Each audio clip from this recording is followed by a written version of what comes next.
자, 오전 시간부터 시작해서 시간 되는 데까지 계속 하고 쉬었다 가고 이렇게 하겠습니다. 내과의 해오라기야.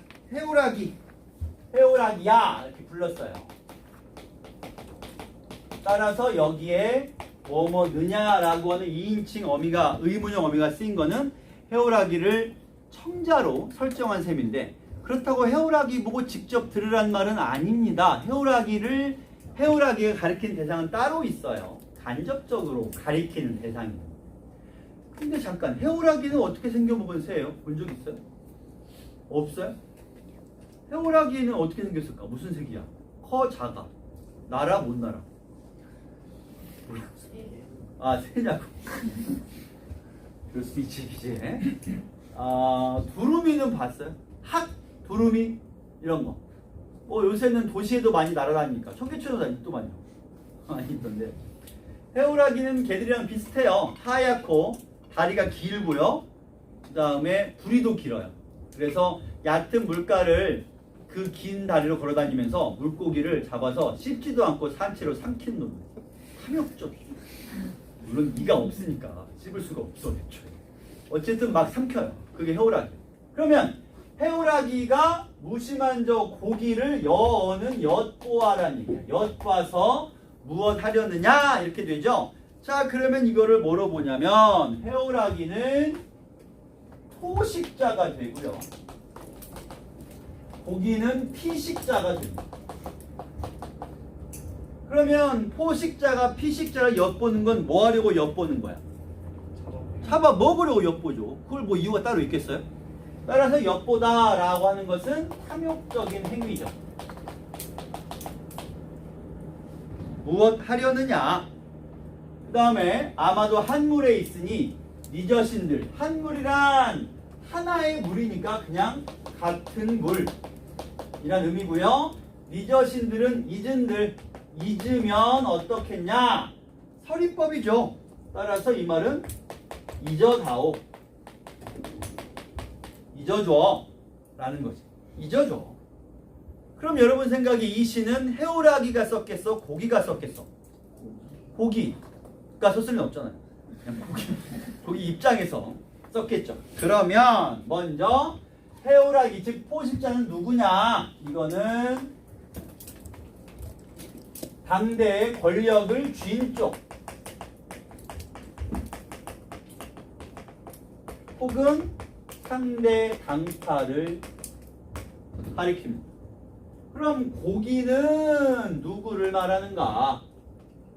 약한 자 혹은 우리 당파 혹은 그냥 나, 어느 쪽이든 그게 그거죠. 그럼 마지막 이 자신들, 이 같은 물은 어디를 말하냐면 같은 조정. 너도 나도 같은 관리인데 네가 힘이 세다고 해서 나를 그렇게 잡아먹으려고 잡아먹지 못해 안달을 나면 에이 이 사람아, 같은 관리인데 좀 봐줘, 같이 좀 살자 라고 말하는 시조입니다. 그럼 저 무심한이란 말은 무슨 뜻일까요? 욕심이 없다. 무슨 욕심? 나는 큰 벼슬, 큰 재물, 큰 권력, 이익 욕심 없어. 그러니까 좀 봐줘. 나 절대 욕심 없으니까 살려만 줘. 이런 거. 해오라기가 살려면 드릴게 라고 할지 아니면 딱 죽기 좋은 날이라고 잡아먹을지 알 수가 없습니다. 자, 그 다음에 내려갑시다. 그 다음 것도 많이 아는 작품인데 군뱅이가 매아미는 매미 가 되어 날개 도처는 도처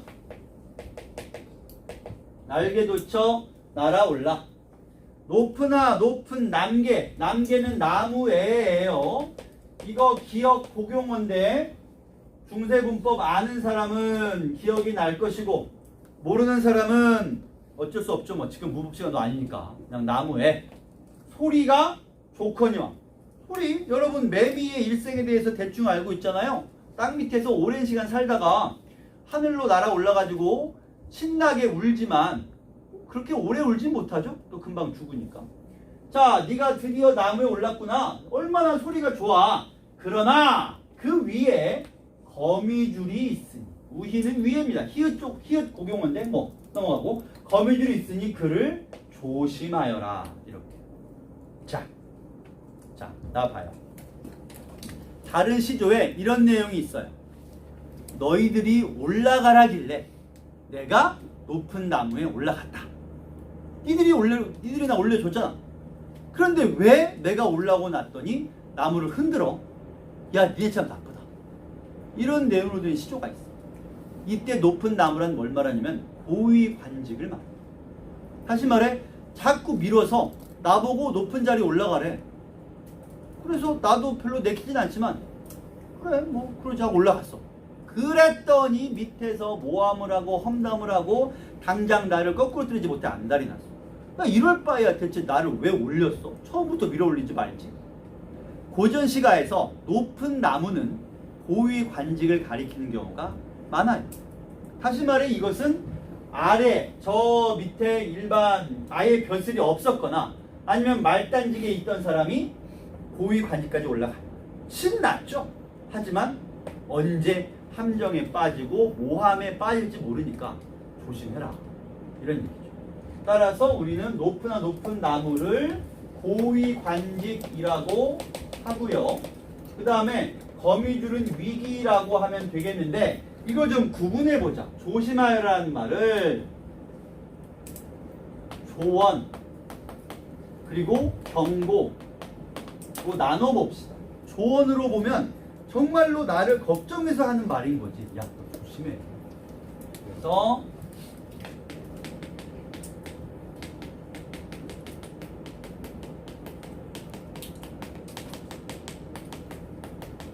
이렇게 하면 조언이 되고 경고는 뭘까요?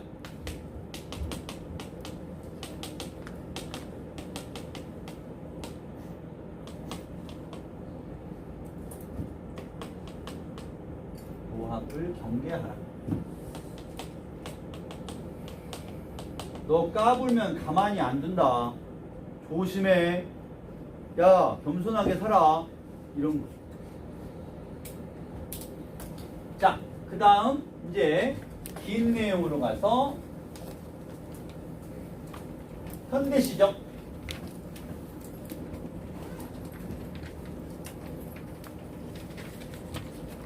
개바풀이라는 시입니다. 약간 아주 조금 많이 어렵진 않아요. 가만 있어. 개바풀이 뭔지 알아요? 풀. 개구리밥은 알아요? 어떻게 생겼어? 보통 풀은 초록색이죠. 그렇게 나지, 그죠? 개구리밥은 어디 살아요? 물에 사는 물풀이죠. 크기는 얼마네? 여러분의 새끼 손톱보다 작아요. 물론 조금 큰 것도 있지만. 그리고 어마무지하게 개체수가 많죠. 또 개울을 가득 덮을 만큼 많아서 가끔 가다가 논에서 한창 개밥풀이 많을 때는 그냥 풀인 줄 알고 밟았더니 쑥 들어가는 물인 경우를 일만큼 수면을 가득 덮은 채로 자랍니다만 그래봤자 뿌리가 땅에 닿지는 못해요. 말 그대로 물풀이에요.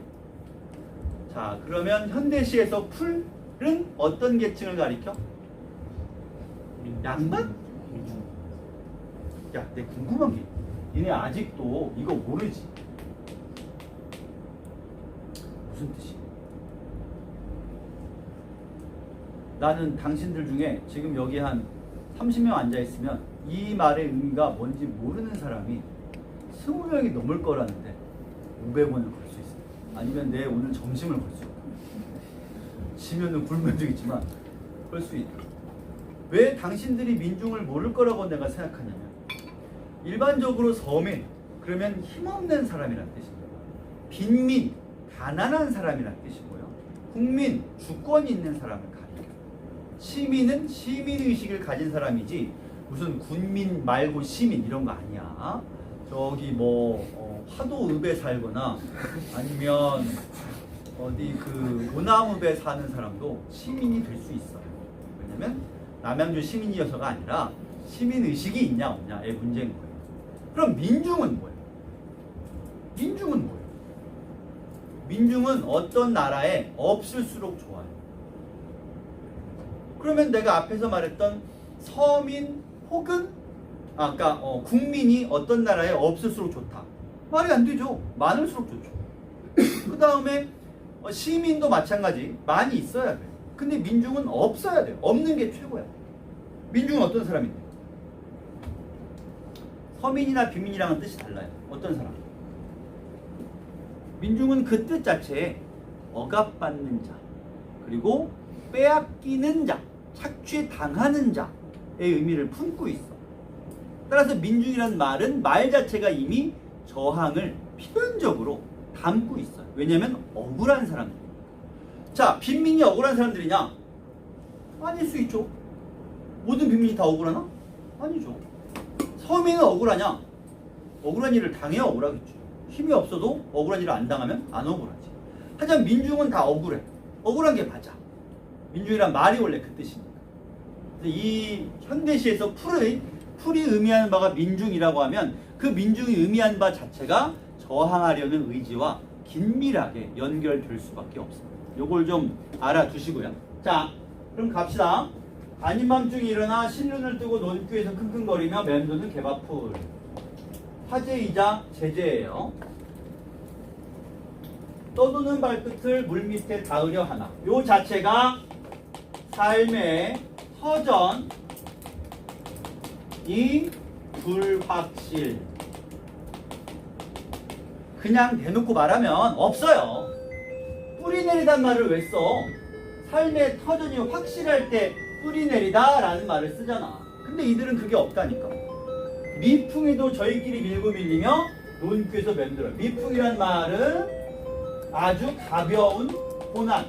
근데 그것마저도 개밥풀은 쉽게 극복이 안 됩니다. 자, 영상 좀 꺼주시고.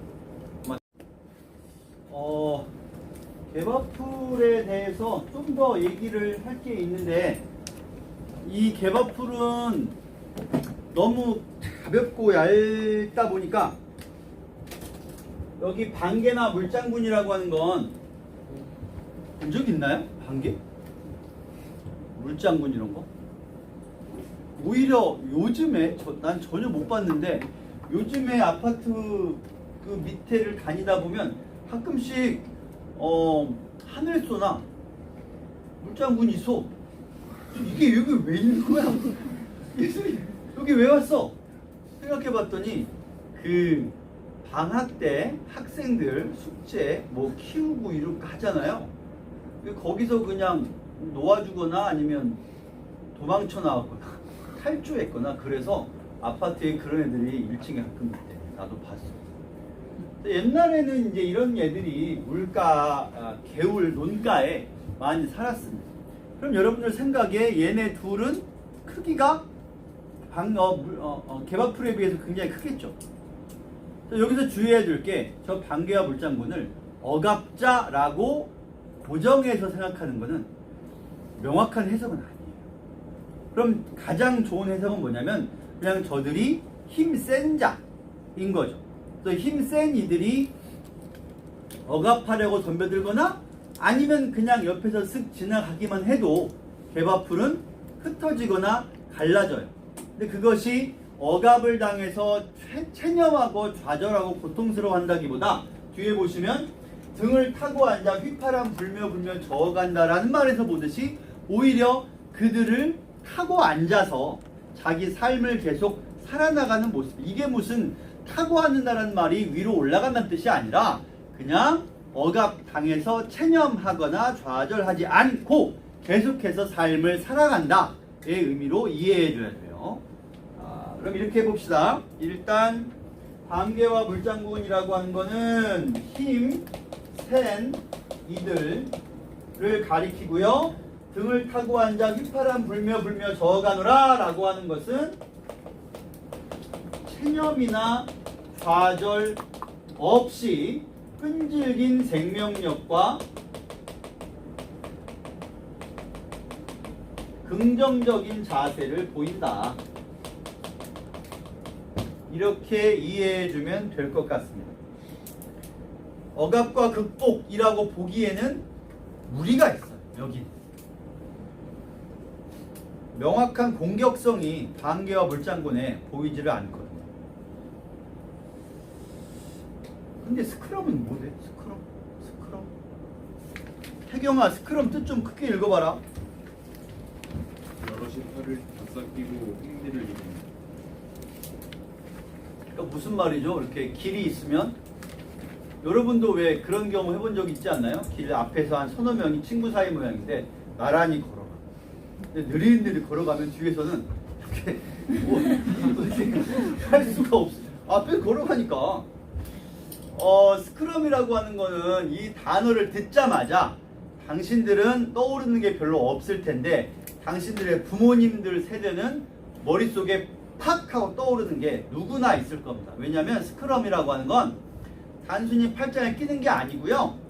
주로 서 있거나 혹은 주저앉아서 시위를 하면서 경찰이 몰려와서 잡아가는 걸 막으려고 옆에 팔짱을 끼고 이렇게 꽉 잡고 버티는 거예요.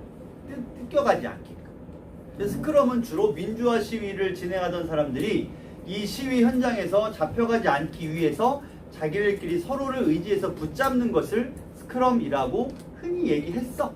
80년대에 대학을 다니거나 그 당시 20, 30대였던 사람들은 스크럼이라는 말을 듣자마자 민주화 시위를 떠올릴 만한 단어입니다. 다만 여러분들은 전혀 스크럼이라는 말도 처음 들어봤을 뿐더러 뜻을 읽어도 그게 민주화 시위랑 무슨 상관이냐라는 생각이 드는 게 정상이죠. 본 적이 없으니까. 여기서 말하는 스크럼을 푸는 일이 없다라고 하는 것은 서로 미워하거나 혹은 서로 간의 사이가 갈라지거나 하기는커녕 오히려 힘센 자들에게 좌절 체념 없이 긍정적인 자세로 살아가는 모습이라고 생각하면 되겠죠. 그러니까 스크럼을 푸는 일 없이라는 말은 그냥 갈라지거나 분열되지 않고 라고 생각하면 됩니다. 흔히 큰 힘에 맞서 작은 것들끼리 힘을 모아 싸울 때 쉽게 분열되잖아요. 그래서 예를 들어 큰 힘을 가진 쪽에서 야, 남들은 다 우리가 체포할 건데 너는 내가 살려주고 풀어줄 테니까 지금 니네 주도자가 어디 있는지 장소만 말해줘. 그럼 너는 살려줄게. 이런 유혹에 쉽게 넘어가기 편하단 말이야. 근데 그런 일 없이 이런 자세로 계속 살아가는 거죠. 그 다음에 하나 더 미리 우리가 접고할 게 있는데 반개, 물장군, 그리고 개밥풀이 신룬을 떴다는 말은 이제 슬슬 살아나고 생겨나고 있다는 의미로 본다면 여기까지가 반개, 물장군과 신룬 뜬다는 말에서 봄임을 알 수가 있습니다. 반개와 물장군은 봄에 개울가에서 주로 볼 수 있는 곤충입니다. 그 다음 넘어가서요. 여기서는 어때요? 대뜸 뭐가 보여? 음력 4월이 보이죠? 초여름. 양력으로는 6월이에요. 양력 6월. 그러면 초여름이죠. 그 다음에 큰 비는 장마니까 장마는 언제야? 어느 계절이야? 여름이죠. 이건 여름이고요. 그 다음에 밑으로 가다 보면 추풍이란 말이 보이죠? 가을. 그리고 여기 대놓고 써있죠. 겨울. 그래서 사계절이 모두 등장하는 시인 거죠. 봄부터 겨울까지. 다만 봄이란 말이 안 써있고 여러분이 봄임을 알만한 시어가 없으니까 봄이 맞나 싶은데 반개물장군에서 봄임을 짐작할 수는 있습니다. 계절적인 소재니까요. 자, 다시 초여름으로 돌아가 봅시다.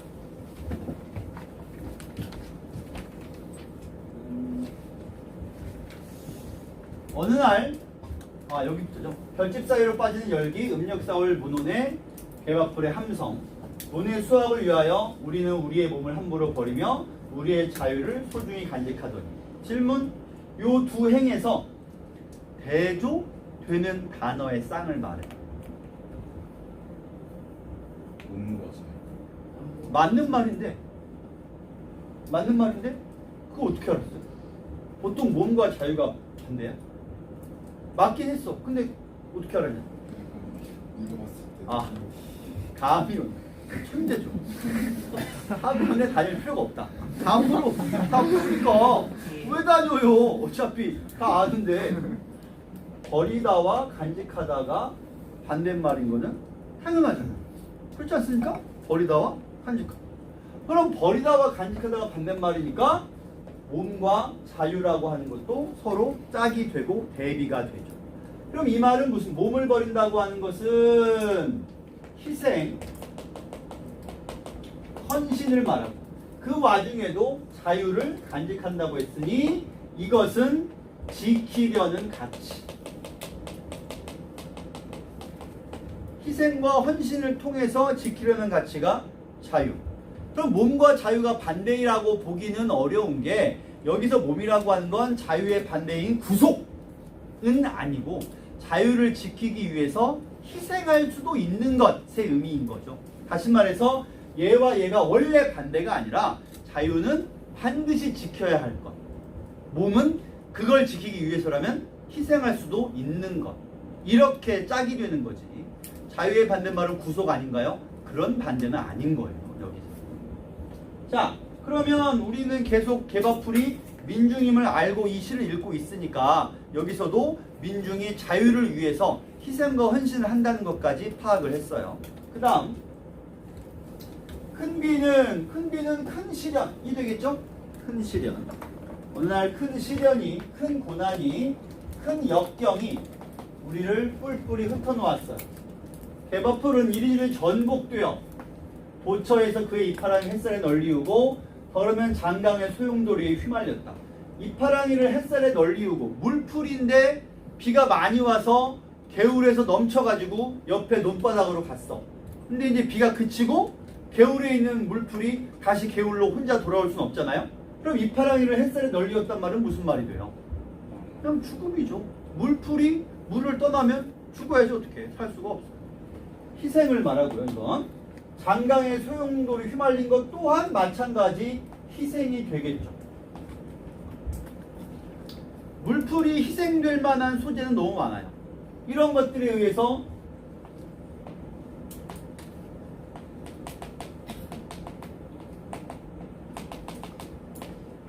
어디서나 휘몰리고 부딪히며 부서지는 개바풀, 장막 끝에 개바풀. 이렇게.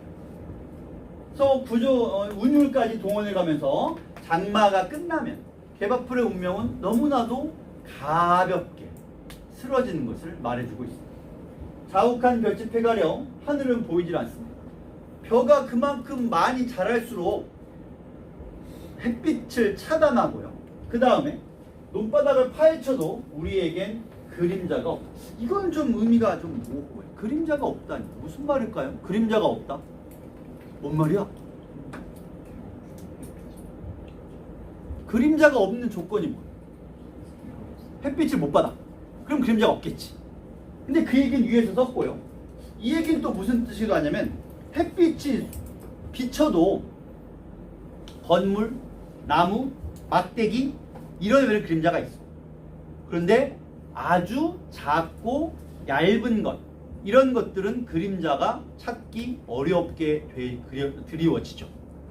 따라서 이것은 무슨 말이냐면 존재감이 희미하다. 그만큼 약자인 거예요. 너무 약해서 존재감마저 없을 지경인 거예요. 햇빛을 못 받아준 뜻도 물론 있겠죠. 해가 비쳐야 그림자가 있을 텐데. 근데 해가 비쳐도 그림자가 있을랑말랑 할 만큼 존재감이 힘이. 자, 추풍이 오는 달밤이면 우리는 숨죽이고 운다. 자, 이제 여기서 스리슬쩍 이 시의 화자가 넘어간 게 있어요. 뭐냐면 여기까지 읽어봐요. 화자는 개바풀을 지금 뭐하고 있어? 보고 있죠. 관찰자 화자예요. 저희끼리 밀고 밀린데 저희끼리는 누굴 말해요? 개바풀이죠. 지들끼리 밀고 밀린다고. 그리고 쭉 가다가 이렇게 해다가 여기 가서 무슨 말이 나와? 이 말이 등장. 그럼 화자는 이제 누가 됐어요?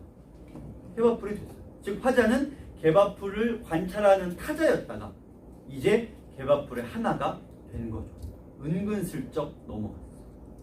따라서 여기서 일단 이 부분에서 우리는 여기까지 해서 특히 이 표현에서요. 관찰자 화자. 관찰하는 화자, 즉 타인이야, 타자야, 개밥풀이 아니야. 그랬다가 그 다음 우리라는 말이 보이죠? 동일시. 이제 대상과 화자가 동일시됩니다. 같은 존재가 됐죠.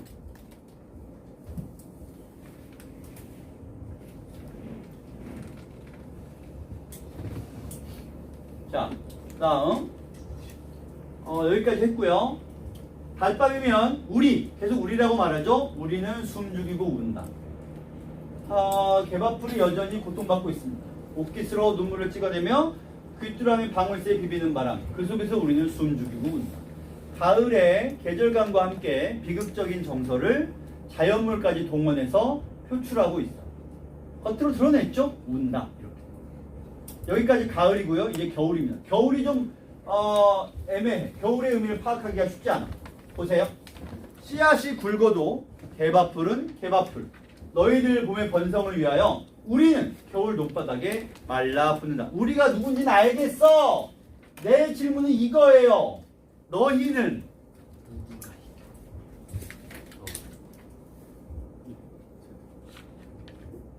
개밥풀인가? 타자인가? 개밥풀인가? 반대 세력인가? 만 정하면 돼요. 누구겠어? 이것들의 번성을 위해서 우리가 여기 말라붙어. 그럼 너희는 누구여야 돼? 반대 세력이면 이렇게 되는 게 불필요하잖아. 왜냐면 이들은 지극히 건설적이고 긍정적이고 끝까지 싸우잖아요. 다시 말해, 야 니들 때문에 우리가 죽잖아 라고 한다는 것은 지극히 피동적이고요. 피해를 쭉 나열하는 거야. 근데 이 시의 개밥풀은 그렇게 이미지 되어 있지 않잖아. 건전하고 긍정적이고 끝까지 살아남고 싸운단 말이죠. 그러면 이때 너희들 때문에 우리가 다 죽어 라고 피해자로 말하는 게 맥락에 맞지 않는다는 얘기지. 그럼 너희는 누구라고 해요? 개밥풀의 후대, 후손. 왜냐면 여기 위로 올라가 봐요. 씨앗이 굵어도 개밥풀. 그럼 씨앗이 굵은 개밥풀이란 누굴 말하냐면 민중의 후손. 어떤 후손? 더 건강한 후손. 더 건강한 후대. 그게 너희예요. 같은 사람이. 그러면 여기서 너희들 봄의 번성을 위하여 우리는 겨울에 말라붙어. 현재 화자를 포함한 민중의 희생. 이렇게 후대를 위해서 현재 민중들이 희생과 헌신을 감수하는 것을 이렇게 표현해요.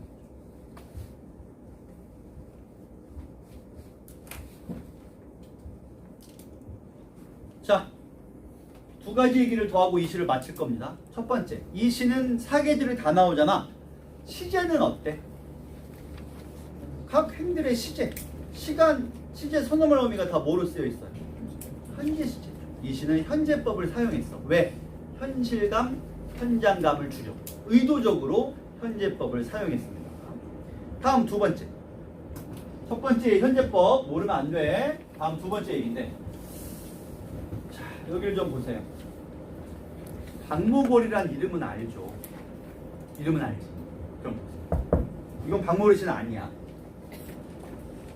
이거 밑줄 안 줘도 되니까 일단 들어. 일단 들어요. 내가 이 여기를 바꿔볼게요. 개밥풀이 맴돈다. 혹은 개밥풀이 논귀에서 맴돈다. 라고 하지 않고 저렇게 시를 끝냈어. 시행을 마무리했다고. 느낌이 같아 달라. 대체 어떻게 달라요? 나도 다른 것 같은데 뭐가 달라? 어떻게? 우리가 기출 많이 공부한 사람은 많이 알 거예요. 명사형 종결은 여운을 주죠. 지금 아는 사람 많이. 박모걸 시인은 국문과 교수님이기도 했으니까 자기가 쓴 시 해석서에서 이렇게 말했어요. 강나루 건너서 밀밭길을 구름에 달가듯 가는 나그네. 박모걸 시인의 시 나그네죠. 그럼 이 시를 만약에 구름에 달가듯이 나그네가 간다 로 끝내는 거랑 구름에 달가듯이 가는 나그네로 끝내는 거랑 뭐가 다른가? 구름에 달가듯이 가는 나그네라고 끝내면 의미가 종결되지 않았기 때문에 의미가 고여있다라고 말했어. 그것이 해석서에 이렇게 써있어요.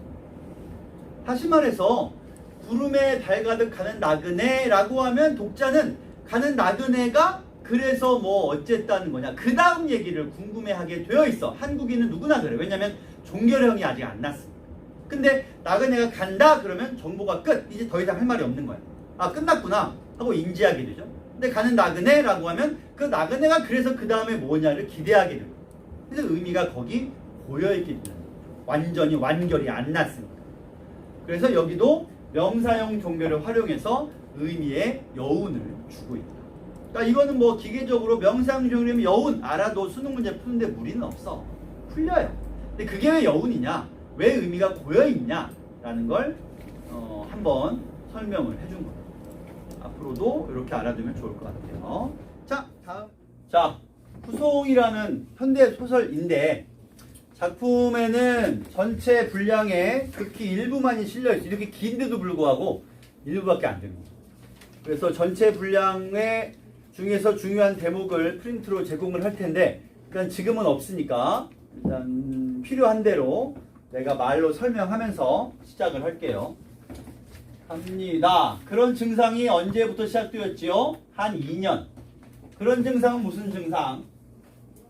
중동부 전선에 있었을 테니까 라고 하면서 총을 쏜 다음부터 무슨 일이 있었냐면 뒤에 쭉 나오지만 소리가 났다라는 거죠. 다시 말해서 그런 증상이란 이명을 말해요. 귀가 울리는 거죠. 중동부 전선이란 말이 나옵니다. 여기서는 총이란 말도 등장해요.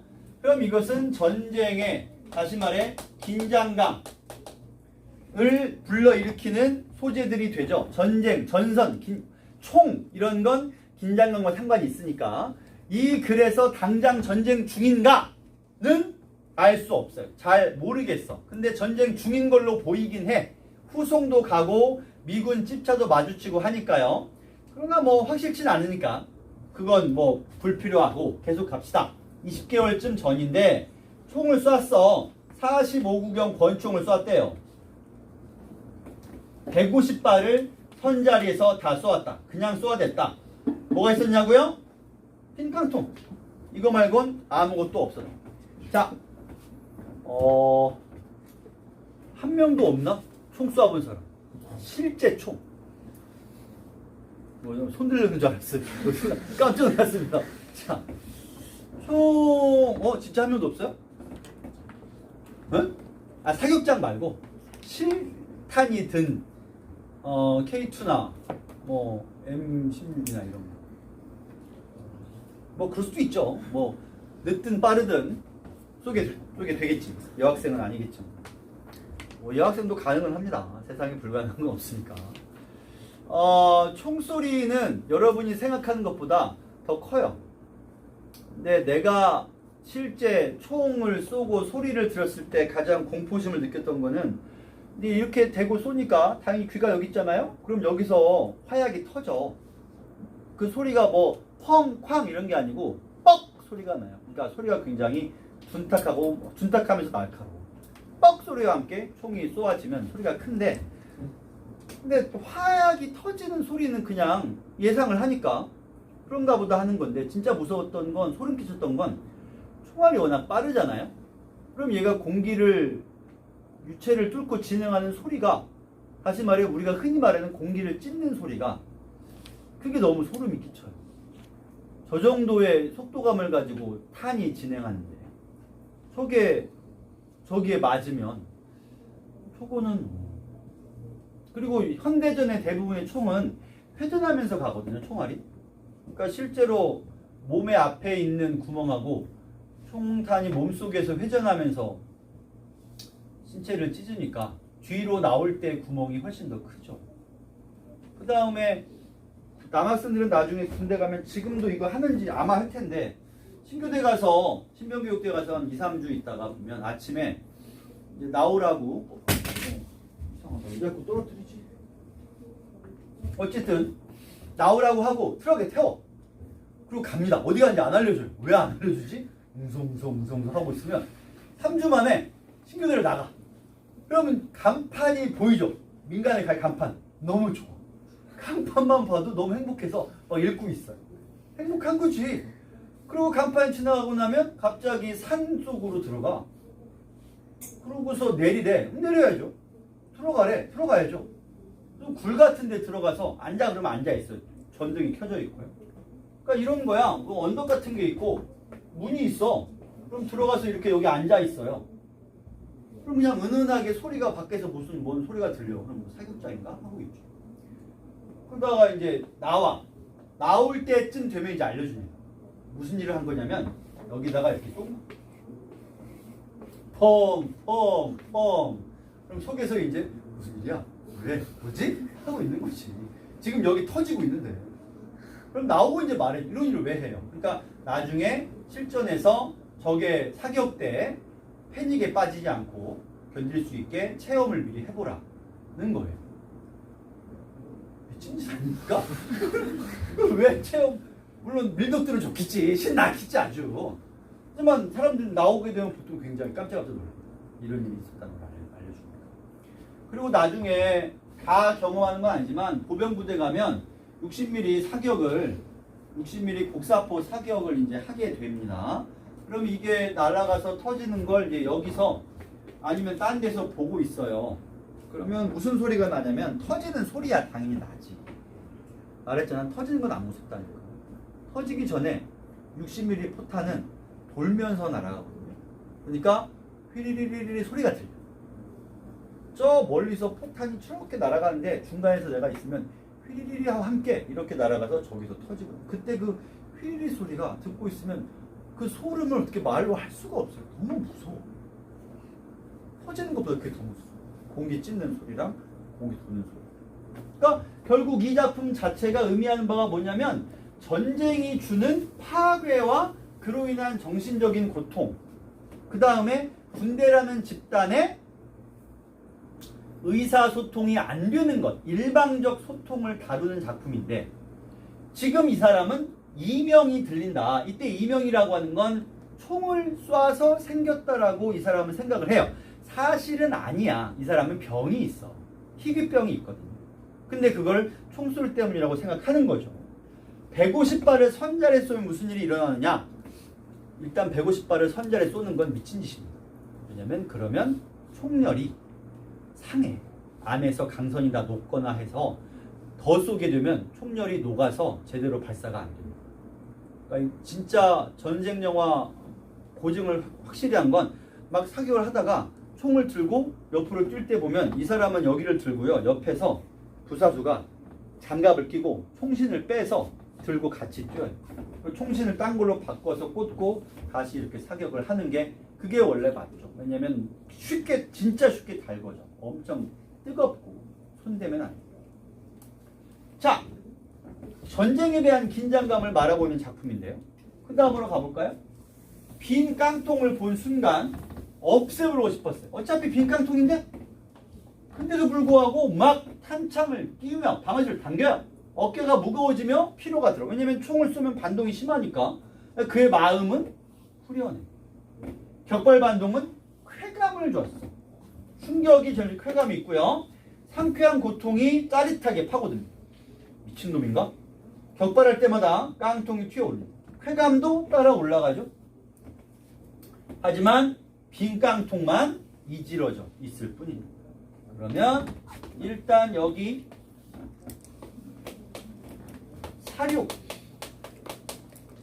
사륙이라고 하면 살인이라고 하죠. 살인과 무관한 사격.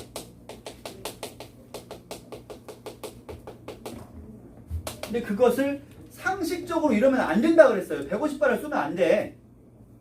그러면 이것은 뭐예요? 내적인 갈등, 고뇌.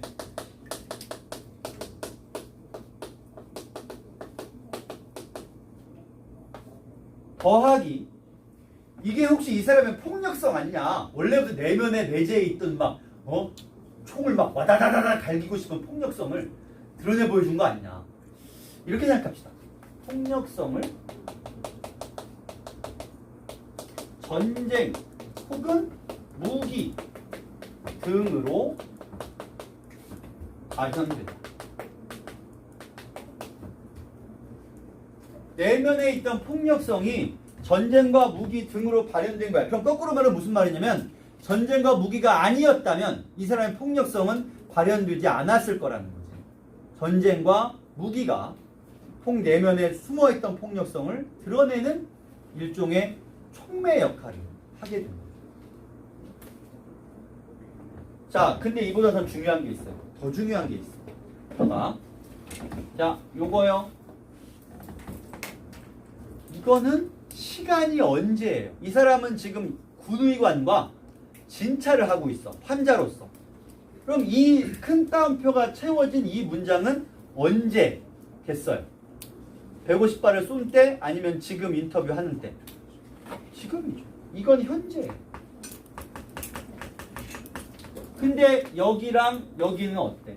언제를 다루고 있어? 20개월 전. 그렇잖아요. 여기 보세요. 20개월쯤 됩니다. 총을 쏜 다음부터죠. 그럼 여기서 말하는 막 총을 쏘아대고 당겼었다, 습격해 왔었다, 마음을 흐려졌다, 고통이 뭐 쾌감이 올랐다. 이거는 언제를 말해? 20개월 전을 말하는 거예요. 그래서 이것은 과거. 여기도 과거. 그러면 이것은 이질적인 시간의 병치가 된다.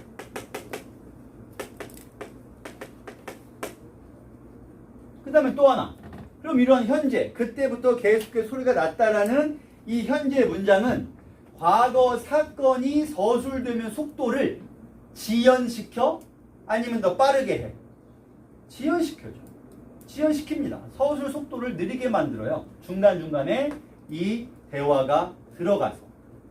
그리고 우리는 이 대화를 통해 뭘 할 수 있냐면 이 주인공이 성중인데 이 주인공이 인터뷰 현장에서 자기만의 생각에 빠져 있음을 알 수가 있습니다. 그래서 이 뒤에 보시면 군의관이 소리를 높여서 재차 물었다. 왜? 상대방이 자기 말을 안 듣는 것 같으니까. 딴생각하는 것 같아. 그래서 물어본 거야. 아, 낫냐고! 했더니 그렇습니다. 라고 답을 하는데 자기의 시선이 상대방이 아니라 약장 위에 있었음을 깨달았다. 약장 위에 약병들을 보고 있었던 것도 아니었다. 그럼 성중이는 뭘 보고 있었어요? 과거 자신의 모습을 보고 있었겠죠. 과거를 떠올리고 있었던 거예요.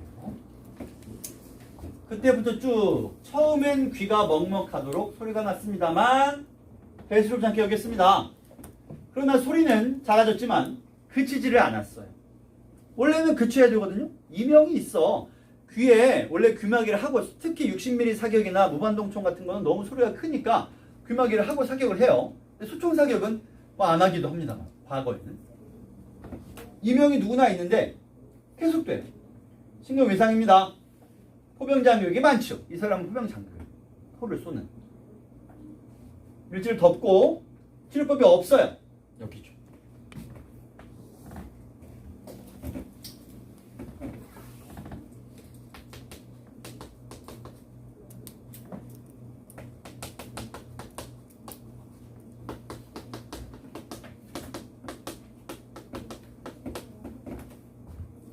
없으면 안 되는 거 아닙니까?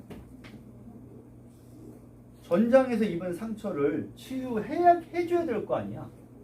근데 포기해버리죠. 그런 건 불가능하다. 그래서 수도병원에서 진찰 끝난 다음 치료받았습니다만 어떻게 해줍니까? 통풍 치료요? 그것도 뭐 아닙니다. 그거라도 받아야죠. 그야 그렇죠. 안 받는 것보다 받는 게 낫지요. 어때요? 무책임하죠. 무책임해요. 어쨌든 수도병원이 낫습니다. 오디오미터도 거기밖에 없어요. 오디오미터라는 건 이제 청각을 검진하는 기계예요. 의료 기계. 그리로 보내주십시오. 그러나 후송이 어려울 것 같다라는 말을 듣고요. 어느 여름날 자기 경험을 떠올려요. 군의관은 성중위의 말에 대화를 하고 있으나 그 대화 속에 치료해주겠다면 진심은 보이지 않아요. 그냥 인터뷰하고 있는 것이고 결국 후송도 아직은 안 됐습니다. 실패했어요. 그 다음에 어느 여름으로 갑시다. 17번 도로에 내리막길을 내려고 있었다. 풀이 자라는 첫여름이고요. 과거입니다. 가벼운 원동기 소리. 차를 기다려요. 편승에 가자. 자, 보세요. 커졌다. 짐 차였다. 있었다. 손을 쳐들었다. 차는 늦추지 않았다. 중위가 가려 거절했다. 문장이 길어 짧아. 짧아요. 짧은 문장을 우리가 뭐라 그래? 무슨 문체? 간결체. 간결체는 왜 써? 무슨 효과를 노리고 써? 간결체는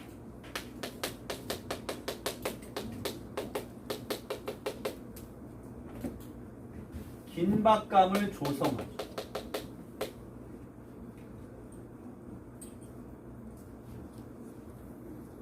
차는 속력을 늦추지 않습니다. 뭐 태워줄 마음이 없나 보죠? 그냥 가요. 그때 성중이는 무엇을 생각했을까? 이 문장이 좀 이상해요. 내리막 끝나고 산모로움으로 차가 감출 때까지는 10초 이내였다. 그동안 성중이가 마음속으로 무엇이라 말하였을까? 자신도 정확히 알 수 없었다. 첫 번째 질문. 시점이 뭐죠? 이 글의 시점. 1인칭이야, 3인칭이야? 꽤 오래 걸리다니 이 사람들아. 1인칭이야, 3인칭이야? 빨리 말해. 3인칭이잖아. 나라는 말이 안 나오잖아. 성중이라고 말하고 있잖아. 그러면 3인칭인데 전지적이야, 관찰자야? 전지적이죠. 성중이 심리를 다 알고 있잖아. 그래? 이상한데? 지금 우리가 밑줄 그은 두 문장은 심리가 어떻게 표현되어 있어요? 그런 게 어딨어. 전지적 작가 시점인데 왜 몰라? 당연히 알지. 추측할 이유가 없잖아요. 선지적 작가 시점이. 그러니까 이 부분은 시점에서 우리가 흔히 알 수 있는 특징적인 모습이 아니란 말이에요. 어긋나 있어요. 의도가 있겠죠. 의도는 금방 밝혀집니다만 어쨌든 여기서는 우리가 뭘 할 수 있냐면 전지적 작가 시점에 어울리지 않는다.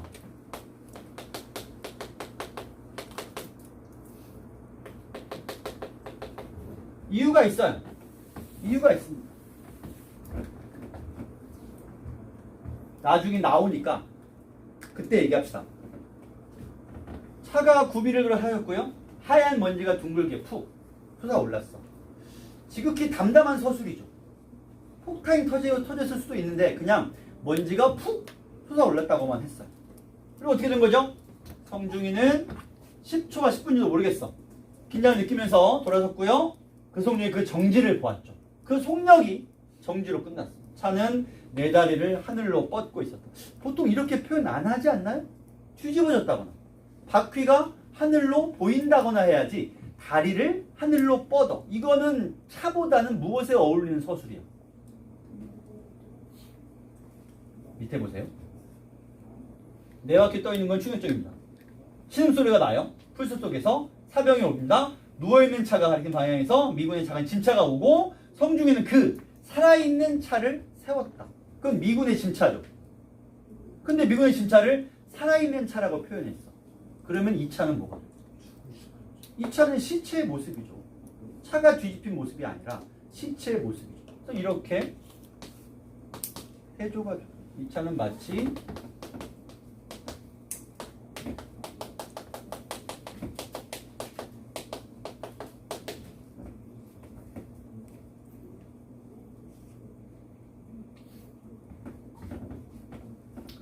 미군은 사태를 간파하고 즉시 차를 돌렸어요. 그 다음은 뭐 그냥 소리 치료 받으러 간 건데 마지막 문장 볼까요? 성중이는 그것을 보고 아니 듣고 있었다.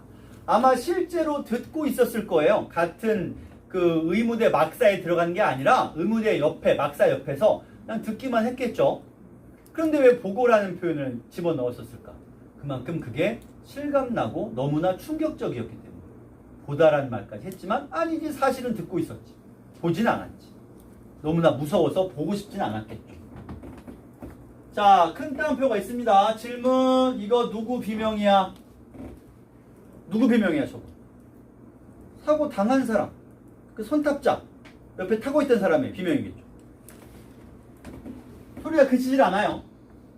성중이는 그것을 강력히 부인했다. 자, 여기입니다.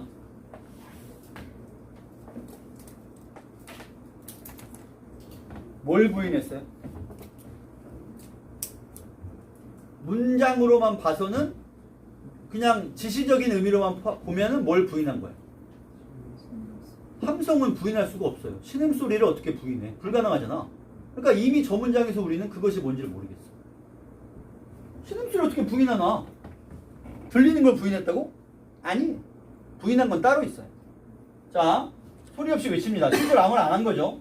그때 나는 그것을 생각하지 않았어. 자, 부인하고 있죠. 그게 뭐냐고. 그게 뭐냐고요.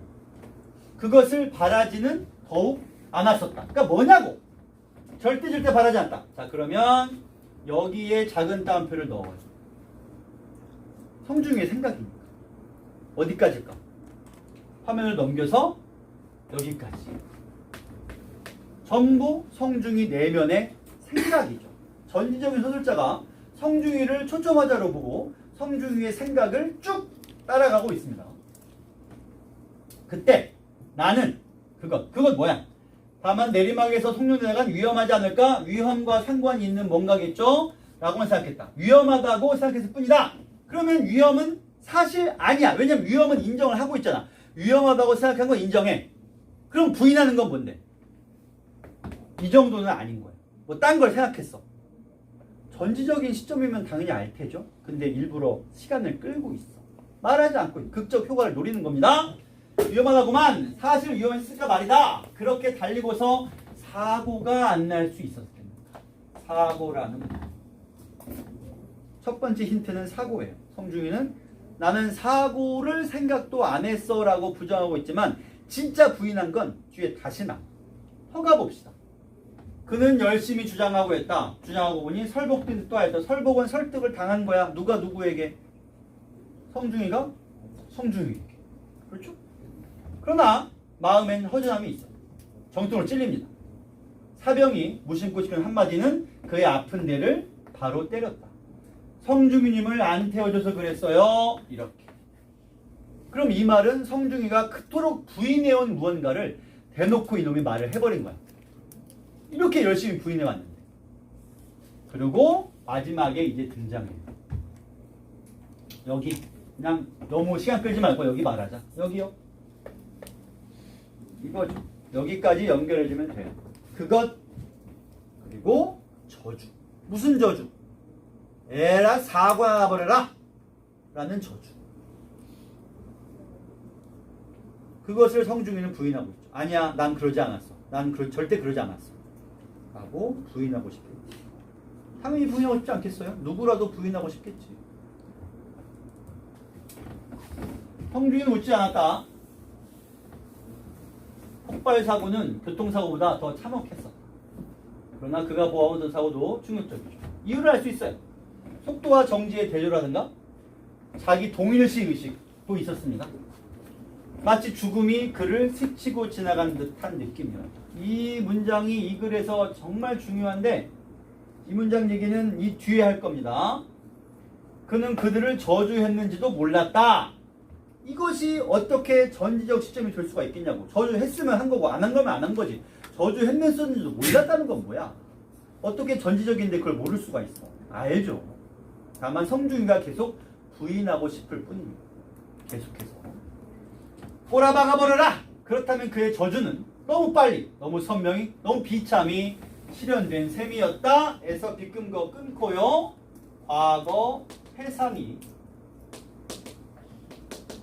시작됩니다. 살쾡이를 돌로 맞춰 죽인 일이 있었어요. 날쌘 살쾡이 맞아 죽으리라고는 기대하지 않았죠. 다시 말해 예상 박 이란 얘기야. 그러나 살쾡이는 죽었어요. 어린 그는 놀랐었다. 여기 내 다리를 뻗었다. 이거 아까 어떤 표현과 같아? 차가 뒤집어진 걸 표현한 거랑 같은 표현이죠. 어린 그는 놀랐다. 무서웠다. 엄마에게 갔죠. 엄마는 그를 꾸짖었다. 그는 울었다. 그리고 엄마는 등을 쓰다듬어 주었다. 무서움이 저기 풀렸었다. 저기는 다소 풀렸다. 나와봐요. 다음 중 어떤 경우에 당신의 마음이 제일 편할까? 어떤 사람에게 큰 잘못을 했어. 그래서 그 사람이 피해 입은 걸 내가 지금 보고 있어요. 피해 입은 걸 보고 있어. 1번 괜찮다며 극구 나를 만류해요. 그러니까 내가 어떻게 제가 잘못했습니다. 어떻게 해드릴까요? 아니 괜찮아요. 아니 괜찮습니다. 이거 뭐 별거 아니에요. 2번 나에게 화를 내. 그리고서 보상을 요구합니다. 그리고 보상을 요구해서 내가 해줬더니 됐다고 하고 이제 보상을 받고 가. 3번 보상이고 뭐고 필요 없으니까 이거 자기가 화를 내는 말을 들으라고만 해. 어느 것이 제일 마음이 편해요? 2번이죠. 1번보다 2번이 편해요. 왜죠? 1번은 내가 피해당한 걸 보고 있기 때문에 내 마음이 나아지지가 않는 거야. 그러면 엄마의 이 반응, 이거는 죄값에 따른 벌을 준 것이고 이거는 그러고 나서 위로해 주는 거죠. 이게 가장 편한, 내가 편해지는 방법이야. 그러면 나는 이 주유에게 어떻게 하는 게 제일 편하겠어요? 주유가 나한테 뭐 해줘야 돼? 일단 벌을 줘야죠. 나를 막 화를 내야 돼. 내가 저주했으니까. 그러고 나서 나를 용서해주면 돼요. 문제는 뭐야? 나는 저주한 걸 인정할 생각이 없어. 그리고 만약에 실제로 저주했다고 해도 그게 사고 나는 거랑 상관이 있나? 없습니다. 내가 당장 야 너 사고 나나 버려라 한다고 상대방이 사고가 나?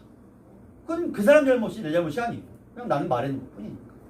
따라서 우리는 여기에서 이 부분에서 나가 아니죠. 그의 마음이 편해지는 과정. 근데 이것은 현재에는 적용이 불가능해요.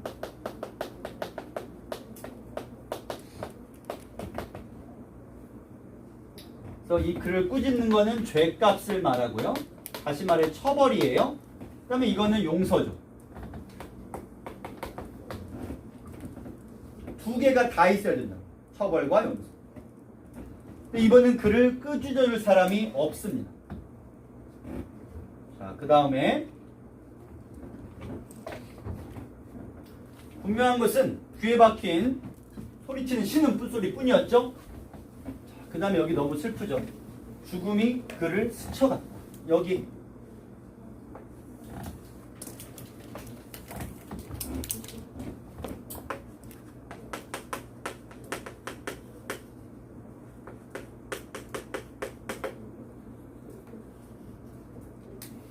종이 쳤는데 우리가 좀 설명을 이거 해야 돼요. 여기까지 하고 끝을 봅시다. 나와봐요. 설명을 좀 드려야 돼요. 자, 이건 전에 한번 했던 얘기 다시 합니다. 내 전쟁이 나서 나하고 이웃집 형이 같이 군대를 끌려갑니다. 이웃집 형은 착하고 유능하고 성실하고 뭐 잘생기고 키 크고 뭐 다 좋아.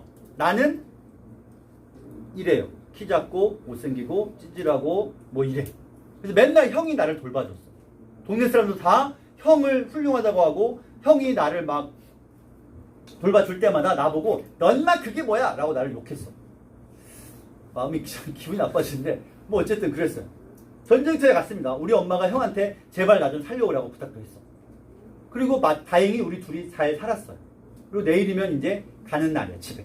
오늘이 마지막 전투야. 형이랑 나랑 이제 쏘고 있습니다. 형이랑 나랑 이것만 끝나면 갈 거야. 근데 둘이 바로 옆에 있는데 날아와서 형이 맞았어. 그럼 질문. 나는 왜 안 맞은 거야? 전쟁을 잘해서, 전투를 잘해서, 착해서, 키 커서, 잘생겨서, 선업을 쌓아서. 이거랑 상관이 있어요? 아무 상관이 없어요. 옆에 있는 형은 그럼 왜 총에만 뭘 잘못했어요? 전투를 못해? 못생겼어? 나쁜 일을 했어? 키가 작아? 아니야. 그럼 다시 질문. 내가 살아있는 것이 의미가 있냐? 나는 오늘은 살았어. 하지만 이 전투가 한 달이고 두 달이고 이어진다면 내가 내일에 살아있다는 보장을 누가 해? 아무도 할 수 없어요. 다시 말해 살아있긴 해. 내가 실존해. 하지만 그 실존이 무의미해졌어요. 위기죠. 실존이 위기에 처한 거야. 내가 그 사고가 안 났으리라는 보장이 없잖아. 만약 그 사람 나를 태웠으면 나도 사고 났을 거 아니에요. 죽음이 나를 스쳐가서 나에게 오지 않고 다른 사람에게 가버린 거야. 하지만 그 죽음이 나를 스쳐갔을 뿐 언제든 나한테 올 수 있어. 그때 나의 내면이 어떠냐는 거죠. 그리고 마지막 질문. 큰 따옴표가 없습니다. 누구의 말일까요? 저건 누구 내면의 소리예요? 자기의 내면으로 오는 거예요. 소설가가 이 정도는 해야 소설가라고 할 수 있죠. 마지막에 작가는 상처 입은 실제 육체의 상처가 생긴 사람의 비명을 내면에 상처가 가득한 사람에게로 옮기는 거죠.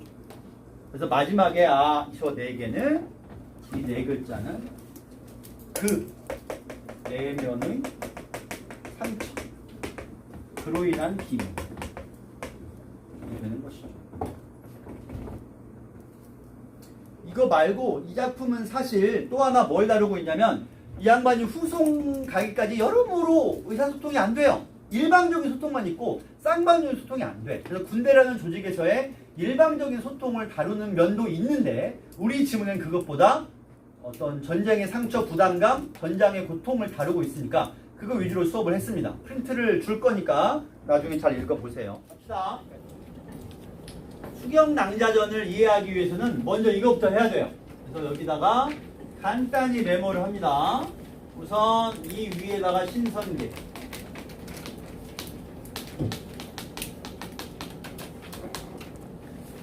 알고 가야 돼요. 신선계에 어떤 선관이 있었어. 선관이란 이름이 아니야. 그냥 직위입니다. 신선이란 뜻이에요. 그 다음에 당연히 선녀도 있었겠죠. 그래서 이렇게 인연이 있었는데 인간계에 아버지와 어머니의 아들로 얘가 떨어져 내린 거야. 이름은 백선군. 형이 백신 거죠. 그 다음에 얘도 떨어져 내렸어. 마찬가지 부모가 있었겠지. 얘의 이름은 우리의 주인공 수경. 이렇게 됩니다. 그러면 왜 떨어져 내렸느냐? 그야 죄를 지었으니까. 득죄. 득죄란 죄를 얻었다라는 뜻인데 그게 죄를 지은 거죠. 그리고 득죄했기 때문에 떨어져 내리는 걸 우리가 적강이라 그래요. 적강이란 무슨 뜻인가? 무슨 뜻이야? 떨어져 내리다 라는 뜻이죠. 자, 그리고 이들은 인간계에서도 연인이 되고요. 마침내 결혼도 하게 됩니다. 아예 결혼을 했으니까 혼약이라고 할 게 아니라 혼인이라고 하는 게 맞겠죠. 문제는 이 결혼이 어디까지나 자유연에서 왔다. 이게 문제가 돼요. 왜 문제냐? 그냥 본것이니까요. 그러면 아버지 입장, 이 사람 입장에서는 얘를 자기가 정한 것이 아니라 아들이 가출했다가 데리고 들어왔어. 그러면 뭐예요? 애가 남자 아들이 어딘가에서 데려온 여자랑 결혼을 하겠다는 거야. 그럼 부모 입장에서는 싫죠. 당연히 싫지. 어디 건방지게. 근데 이 작품은 수경과 이 사람, 즉 시아버지인데 이 둘의 갈등도 주된 축 중에 하나. 이 둘은 거의 갈등이 없고 때문에 이 사람이 심지어 수경을 거의 내쫓고 죽이려고까지 하는 상황으로 갑니다. 그래서 왜 그렇게 되는지를 우리가 얘기를 해볼 거예요. 자, 가봅시다. 선군의 나이 16. 결혼할 때가 다 됐죠. 16이면 빨리 결혼해야지. 늙었어요. 어떤 봄날 서당에서 글리다가 저도 모르게 몸이 노고나요. 잠이 들었어요. 문득 여기부터는 꿈이네요. 어디까지 꿈이냐면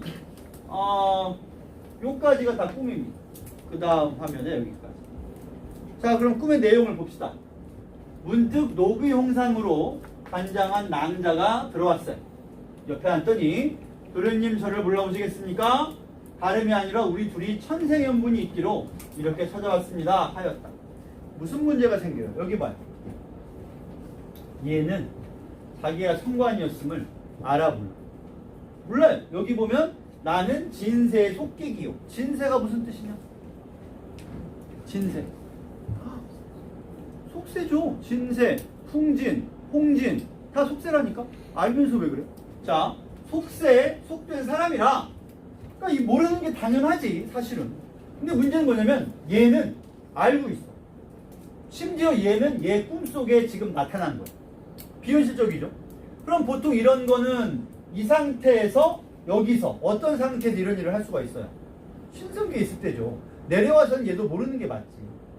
꿈에 나오려면 여기서 뭐 갑자기 옥황상제가 개입을 한다거나 옥황상제가 신선을 내려보내서 야 쟤네 둘이 결혼시켜라 이렇게 해야지 얘가 얘한테 꿈속에 나와가지고 나는 너랑 원래 우리가 애인이야 라는 걸 말해주는 거는 좀 이상하죠. 그래서 뭔가 우리가 익숙히 알던 구조랑은 좀 달라. 이 친구의 꿈속에 지금 나온 거. 그래서 얘는 모르고 얘는 알고 있어요.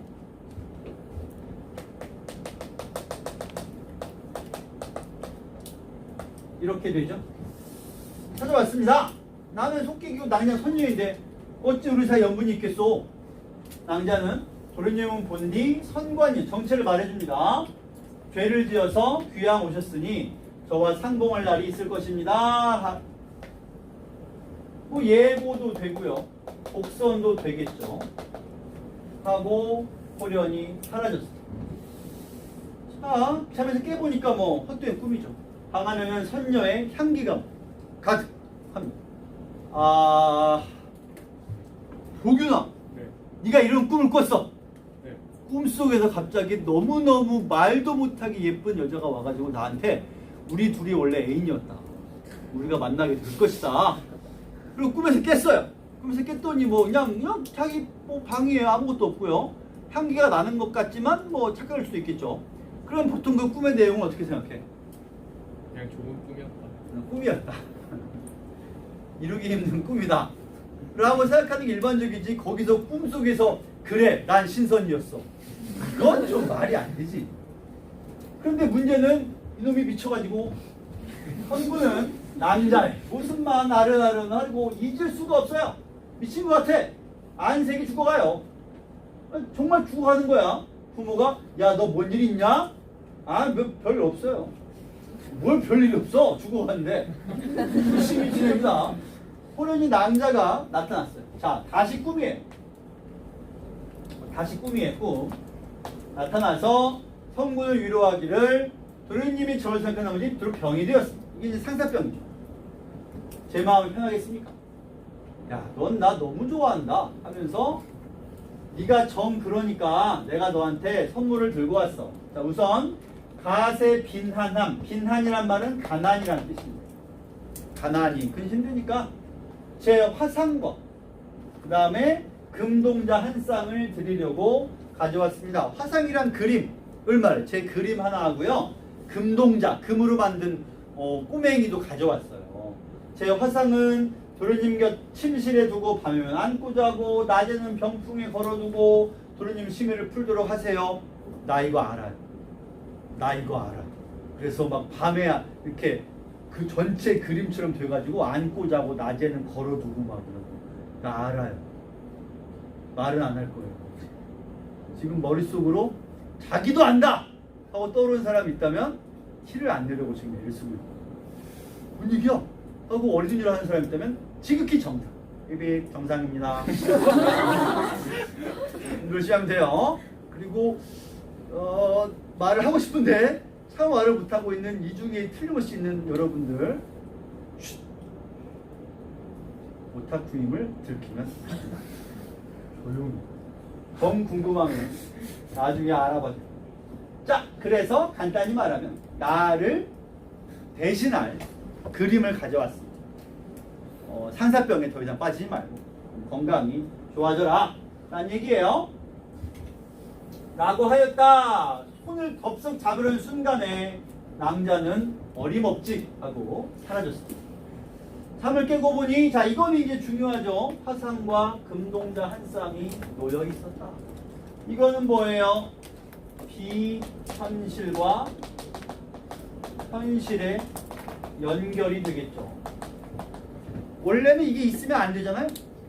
있으면 안 되지. 그럼 안 됩니다. 자, 선군이 화상을 걸어두고요.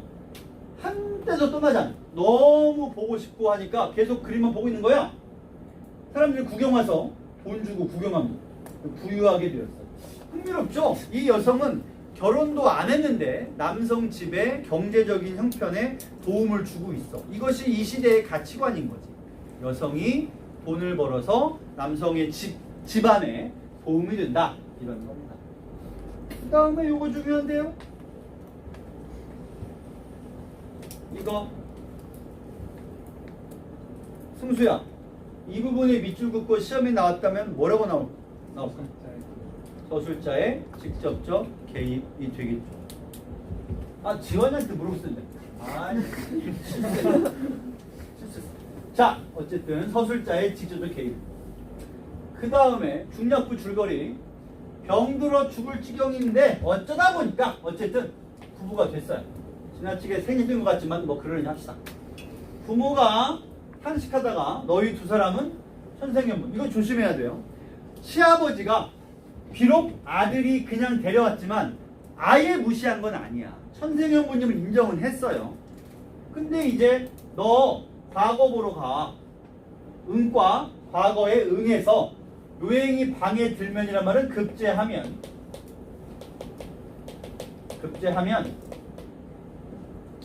너희 부모도 영화롭고 조상을 빛내게 되지 않겠느냐 이렇게 말합니다. 이게 좀 중요한 포인트인데 질문 누구한테 물어봐야 돼? 승수야, 이번 수능에 본인이 좋은 성적을 자기 기대보다도 잘 본 거, 좋은 학교까지 갔습니다. 누가 제일 좋아? 본인이죠. 당연히 자신이죠. 부모님이나 주변 친구들이 기분 좋은 것과는 비할 수 없이 내가 기분이 좋죠. 근데 여기를 보세요. 네가 급제하면 누가 좋아? 네가 좋단 말은 안 하지. 누가 좋아? 너의 부모. 그게 누군데? 나. 말하는 사람.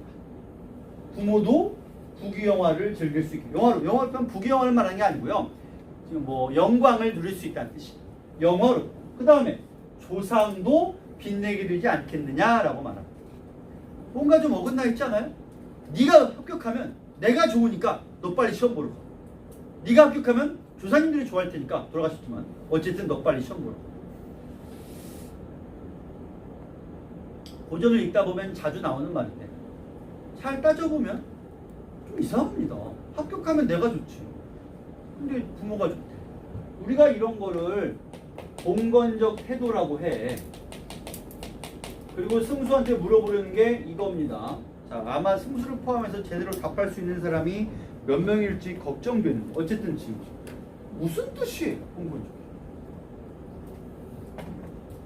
문학 문제 풀다 보면 정말 많이 나오잖아. 봉건적. 근데 그게 무슨 뜻이다?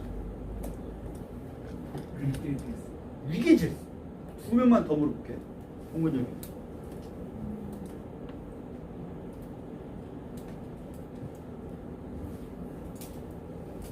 말을 하세요. 빨리 말해야 돼. 머릿속에서 막 난리가 났어. 봉건적입니다. 위아래를 지키는 유계와 비슷하죠. 자, 둘 다 연관이 있는 얘기를 했어요. 자, 그럼 내가 이렇게 얘기해. 봉건적은 봉건제도와 비슷해. 봉건제도스러우니까 봉건적이라고 하는 거야. 그럼 봉건제도라는 건 어떻게 이루어져 있어요? 맨 위에 누가 있어? 왕 밑에는 제후나 영주가 있고요. 제후와 영주 밑에는 농노 혹은 뭐 우리나라 같으면 소장농들이 있겠죠. 그 다음에 맨 밑에는 천민들도 존재합니다. 자, 그럼 이제 근본적인 질문을 해보자. 맨 처음에 왕, 영주, 농노, 천민 이거는 그냥 원래 이것도 얘기하면 더 재밌겠지만 그건 넘어가고 그 다음 때, 그러니까 왕의 그 다음 때, 농노의 그 다음 때, 천민의 그 다음 때를 생각해보자. 왜 왕이 되고 왜 농노가 되고 왜 영주가 돼요? 다시 말해 그런 지위나 어떤 신분 위계 질서의 근거가 뭐야? 부모님 물론 신분을 뭐를 통해 정해져? 신분이 핏줄을 통해 정해지죠. 부모가 농노면 나도 농노예요. 부모가 제후면 또 내가 큰아들이면 내가 제후가 되는 거예요. 그러면 봉건적이다라는 말은 무슨 뜻이 돼요?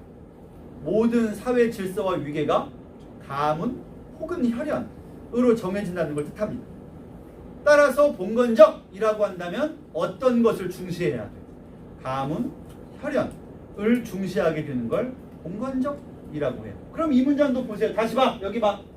네가 합격하면 부모가 영화롭고 조상이 빛난다. 이게 봉건적이 아니고 뭐겠어? 가문과 혈연 위주로 가치관이 짜여져요. 그러니까 봉건적이라고 하는 거예요. 자, 아버지는 봉건적 가치관을 물어봤어. 근데 선군의 답을 들어보자.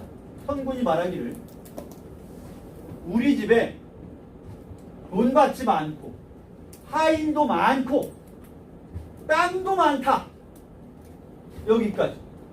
그러면 근거가 뭐냐면 부유하다라는 얘기예요.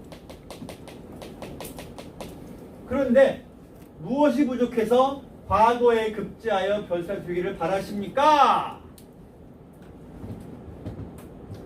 서로 딴 얘기를 하고 있죠. 아버지는 왜 과거를 뭐라고 말하냐면 내가 영화롭고 조상을 포함해서 가문이 빛나기 위해서 넌 과거를 봐야 돼.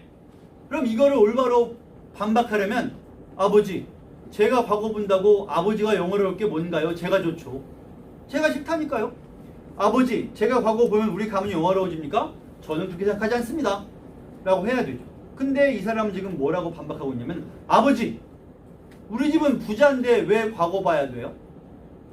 아니 아버지가 말했잖아. 과거를 봐야 내가 영화롭다니까. 그러니까 이걸로는 반박이 안 돼. 아버지는 돈 벌자고 과거 보러 한 적이 없어.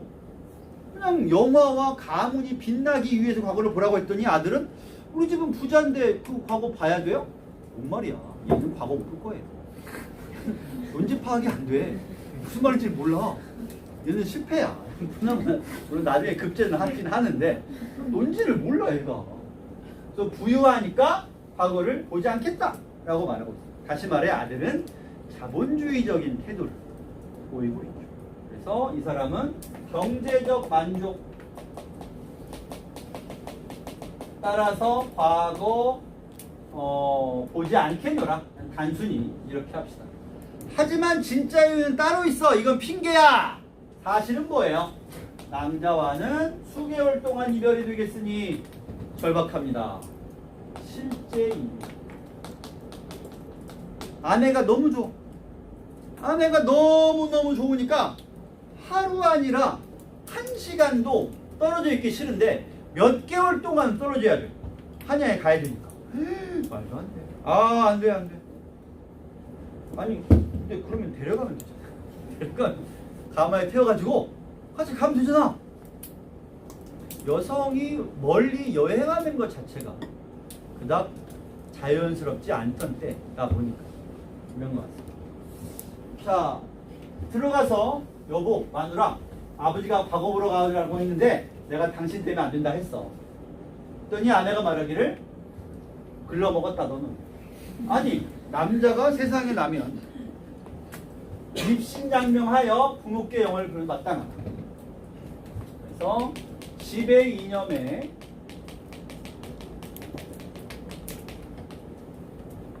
당대 지배 이념을 그대로 따라가고 있죠. 남자는 입신양명에서 출세해서 부모께 영화를 보여드리는 게 당연하지. 뭐 하는 거야? 남구는 규라고 하는 건 여성의 방을 의미하죠. 규중 처자를 신경 쓴 나머지 남아의 당당한 일을 폐하고자, 폐한단 말은 안 한다. 폐하고자 하니 불효도 될 뿐더러 꾸지람이 마침내 저에게 돌아오게 됩니다. 사람들이 나를 욕한다고.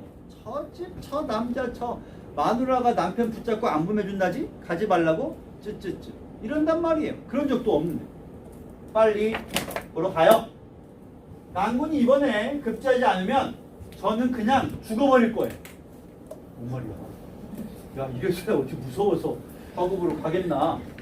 그러니까 아내 역시 남편이 자기를 너무 사랑하는 걸 아니까 강하게 얘기를 한 거죠. 그래서 뭐 어쩔 수 없어요. 마지못해, 여기도 마지못해입니다. 그러니까 기꺼이가 아니에요. 마지못해 당신네가 돌아올 때까지 잘 있어요. 떠났습니다. 근데 뭐 못 가겠어.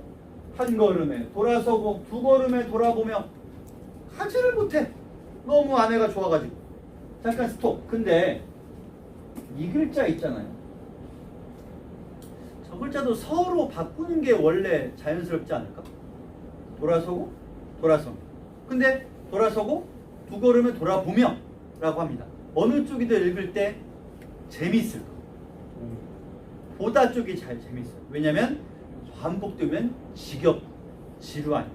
그럼 우리가 이런 걸 뭐 어떤 표현이라고 하냐면 반복과 변주 혹은 변조 상관없어. 변주든 변조든 중요한 건 반복하되 약간씩 변화를 살짝 비틀어서 반복법이 아니라 그러면 곤란해요. 반복은 맞아. 살짝 변화를 준 것뿐입니다.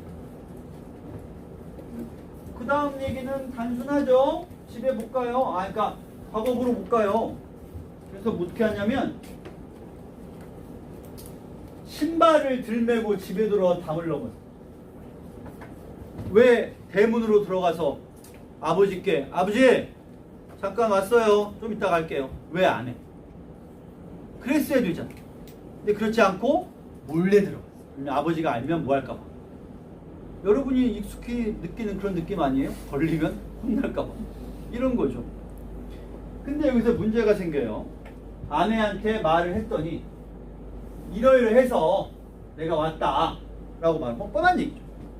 근데 여기서 워낙 남편이 완강하니까 별 수 없단 말이에요. 자 이제 나봐요. 나봐. 질문 끝났잖아요. 나봐. 이 사람 입장에서는 자기 아들이 지금 어디 있어야 돼? 길 위에 있어야죠. 길을 걸어가야 돼. 출발했으니까.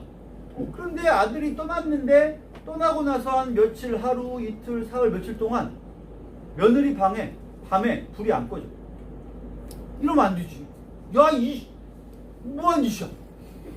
그래갖고 가서 추궁하지 못하고 멀리서 보는데 그 뭐 그림자가 왔다 갔다 해. 야, 역시 근본 없는 것을 집안에 두는 게 아니었어. 되게 나쁜 생각이죠. 그래서 뭐 대놓고 불러. 오해일 수 있습니다. 아내가 오해하지 말라고 남편에게 말하니까 불러가지고 야, 너 밤에 뭐 방에 누구 있냐? 했더니 수경이 말을 해야 되잖아요. 사실은 남편이 와서 자꾸 며칠만 더 있다 가겠다고 한다. 그래야 되는데 그렇게 말하면 남편의 얼굴이 안 서죠. 시아버지가 혼날 거야. 그래가지고 그 말은 안 하고 저기 매월이라는 종이 있는데 밤에 얘랑 제가 그냥 얘기합니다 하고 남편 얘기는 안 했어. 그러지 말았어야죠. 근데 뭐 아내 입장에서는 남편을 위하는 마음으로 했겠지. 그러니까 시아버지가 그러냐? 그래 알았다 하고서 대뜸 매월을 불러. 야, 너 저 아씨마님 방에 밤이면 간다며? 아니요, 안 갔는데. 야, 일이 커졌죠, 이제. 일이 커졌습니다. 그래서 매월이에게 너 밤마다 너희 아씨마님 방 멀리서 어떤 사내 자식이 들어갔다 나왔다 하는지 너 다 감시해. 하고 이제 명령을 내린 거예요, 시아버지는. 다행히 그날 뒤로는 성군이 방에 오지 않았어요. 다행이 아니라 불행이죠. 사실 와서 성군님이 알려줬으면 차라리 좋았을 텐데 안 와. 정신 차리고. 그러니까 매월이 뭐 누굴 볼 수가 있나. 아무도 안 오니까. 그러면 아무도 안 옵니다 하면 이제 또 이 양반이 더 화를 내. 그럴 리가 없다 이러면서 정확히 잘 봐. 그래서 매월이가 혼내다 말고 이제 악이 받쳐가지고 야, 이씨 내가 이러고 살 거야 안 되겠어 하고서는 돌이라는 또 남자 종을 하나 섭외해가지고 야, 너 내가 시킨 대로 해. 요거는 찾아갔어요. 나리마님 이런 나리마님 말해라. 말해. 누가 있습니다. 누가 있어요. 나리마님. 대뜸 쫓아가가지고 보니까 도리가 기다리고 있다가 저기서 나리마님이 와. 대충 거리가 돼요. 그럼 담을 뛰어넘어가서 반대쪽으로 잽싸게 도망치죠. 나리만 쫓아가봤자 나이 먹고 배 나왔어. 못 쫓아가. 자, 이제 뭐 물증도 나왔겠다. 목격자도 있겠다. 끝났죠. 수경을 불러서 야, 너 빨리 다 봤다. 수경이 아무 일 없다고 말해봤자 뭐 안 먹히죠. 꼴려 안 치고 뭐 난리가 났습니다.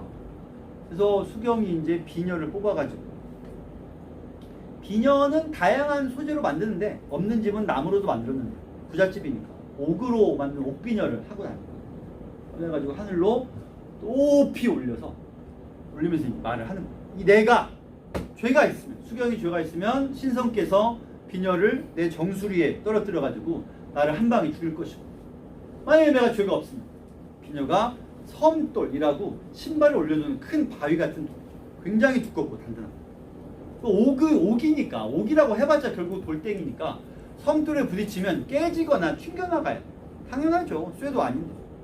근데 내가 죄가 없으면 이 비녀가 저 섬돌에 박힐 것입니다 하고서 하늘 높이 집어던져. 집중도 쩐다 지금. 야, 흥미진진하냐? 비문학도 좀 이렇게 들어봐라 지금. 어처구니가 없다 진짜. 자, 어쨌든 집어던졌어요. 그리고 빛나며 내려온 비녀는 섬돌에 뿌리까지 박힙니다. 그러니까 단순히 톡이 아니라 그냥 속으로 깊숙이 박혀 들어가 버려요. 원래 그런 일이 안 생깁니다. 그제서야 시아버지가 놀라가지고, 아가야, 내가 잘못했다, 미안하다, 내 다 오해였어, 늙은이를 용서해다오 하고서 돌려 보냅니다. 그랬으면 이제 뭐 수긍하고만 둘 것을 수경은 자존심이 상했지. 그래서 자결. 좀 어이가 없는데. 그러니까 뭐랄까, 정절을 의심받은 것 자체가 이미 나에게는 씻을 수 없는 모욕이기 때문에 넌 나에게 모욕감을 줬어. 그러면서 칼로 자결. 그러고서는 한양 가서 이 사람은 이미 또 급제를 또 했네. 얘가 돌아오려고 주막에 있는데 그 꿈속에 또 꿈에는 잘 가요. 소큐버스 출신이다. 가가지고 자기 남편에게 피를 줄줄 흘리면서 여보, 낭부님 내 한을 풀어줘요. 엉엉 하고 울어. 얘가 미친 듯이 달려와 보니까 아버지가 집에 있지 않고 동구 밖에 나와서 왔냐? 아버지 왜 나와 계세요? 아이 네가 급제했다니까. 내가 좋아서 나왔지. 야, 근데 옛날부터 영웅들은 원래 이 아내가 여러 명일 거야. 그러니까 너 저기 이웃집에 임씨 교수가 아주 큼하고 참 좋다니까 너 그 여자랑 지금 가자. 결혼하러 가자. 비켜봐야지. 그러고서는 잽싸게 집에 들어와서 수경의 방에 가봤더니 치우지도 못한 시신이 거기 있는 거죠. 애들 둘은 울고 얘기돼요. 그제서야 칼을 뽑으니까 두 가지 버전이 있는데요. 하나는 그 칼이 있던 구멍에서 파랑새 3마리가 날아나오면서 메오리다! 메오리다! 메오리다! 또 한 가지 버전은 역시 파랑새 3마리가 첫 번째는 여보 먼저 주고 미안해. 두 번째는 우리 아들 잘 돌봐줘요. 그 다음에 딸아 미안하다. 이렇게 말하면서 나왔다. 이런 버전. 아무튼 어쨌든 매월이의 죄가 밝혀지고요. 처벌을 당하고 부모는 머쓱했는데 이 백성군이 좋은 말로 위로하고 수경은 죽었잖아요. 하지만 그렇게 끝나서야 고전이 아니죠. 그래서 신성기에서 이만저만 해가지고 수경도 살아나고요. 원대들랑 사는 기분은 어떨까요? 그 다음에 그걸로 끝나는 게 아니라 심지어 결혼하기로 약속했던 임씨가 나는 이미 약속을 했으니까 결혼을 못하게 되면 평생 수술하겠다. 결혼도 안 했는데. 그러고 사니까 또 이렇게 해가지고 임씨도 데려가. 개막장입니다. 그래가지고 결국 행복하게 잘 먹고 잘 사는 뭐 이런 내용이에요. 그러니까 이 작품은 딱히 그렇게 어려운 내용이 없어. 그래서 그냥 넘어갈 거야. 다만 이거 한 가지는 기억하세요. 포인트가 뭐야? 여기서 아버지는 지극히 봉건적이고 가부장적인 인물이다 라는 거죠. 그 다음에 이 둘은 자유연애를 주장해. 그런데 결과적으로 둘 중에 누구의 가치관이 이기는 셈이 돼요? 이쪽이 이기는 셈이 되죠? 즉 9세대의 가치관과 신세대의 가치관에서 신세대의 가치관이 승리하는 방향으로 내용이 전개된다. 요거는 알고 있어야 되고, 또 하나! 결국 수경의 결백은 어떤 식으로 밝혀져요? 수경이 결백한 게 2번 밝혀져. 한 가지는 비녀가 섬돌에 박혀서, 또 한 가지는 파랑새가 나와가지고 범인을 얘기해줘서. 이 둘 다 어떤 방법이라고 할 수 있겠어요? 전기적, 비현실적, 그 다음에 선계의 개입이라고도 느껴질 만큼 비현실적인 내용으로 누명이 밝혀진다. 이 정도를 중요하게 알아두면 되겠습니다. 자, 다음 작품 갈게요. 5분밖에 안 남았지만 뭐 시간 되는 대로 합시다. 연극이에요.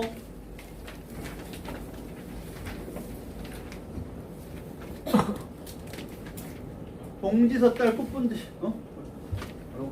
동지섣달 꽃본듯이라는 연극입니다. 이 작품의 가장 중요한 포인트는 여기 있어요. 이 작품은 이렇게 돼요. 그래서 연극 안에 또 다른 연극이 있어요. 그러면 이 연극 내부에 있는 극, 외부와 내부의 극이 있는데, 내부에 있는 극이 뭐냐면 8남매가 아니고 11남매. 11남매가 맞나?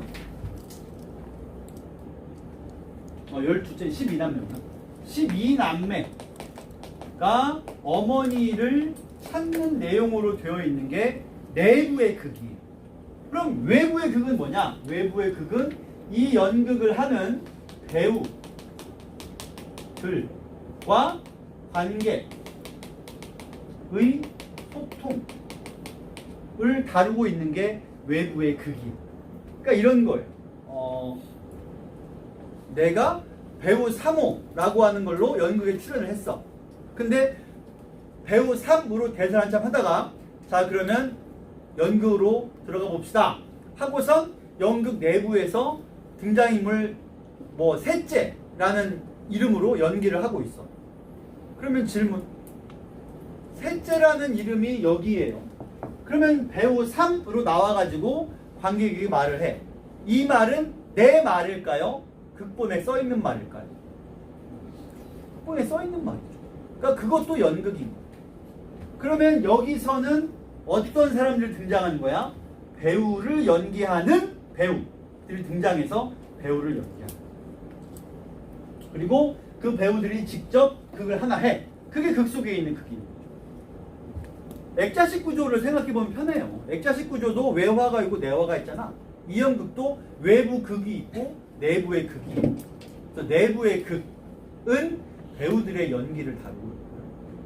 외부의 극은 그 배우가 마치 자기가 실제 사람, 그냥 평범한 한 명의 자연인인 것처럼 관객에게 말을 걸어. 그런 구조로 되어 있습니다. 자, 그럼 처음 부분은 뭐냐? 아직 어머니 찾기 시작이 안 됐어. 외부의 극이. 그래서 마치 연극이 시작 안 된 것 같지만 연극은 이미 시작이 됐어. 연기하고 있는 배우를 연기하는 배우들이 대사를 합니다. 자, 연극을 시작할 때가 됐군요. 거듭말합니다. 이미 시작됐어요. 배우들이 말을 꺼내자마자 이미 시작은 된 거야. 오늘 연극에서 내가 입을 옷, 가장 중요한 소재입니다.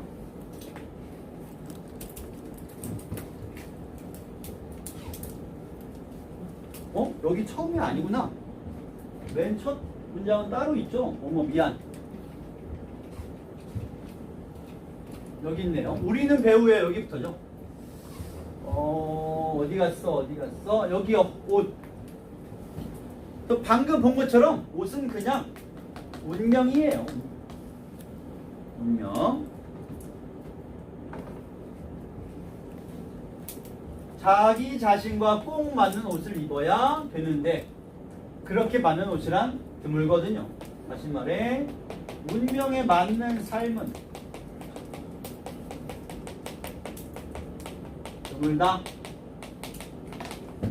그런 삶은 별로 없습니다.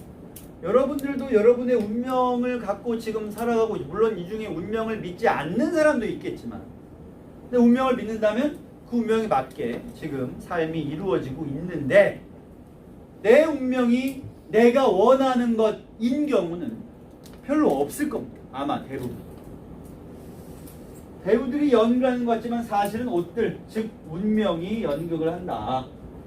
누가 왕이냐는 누가 왕의 옷을 입느냐에 달렸습니다. 무슨 말이죠? 누가 왕의 운명을 가지고 태어납니다.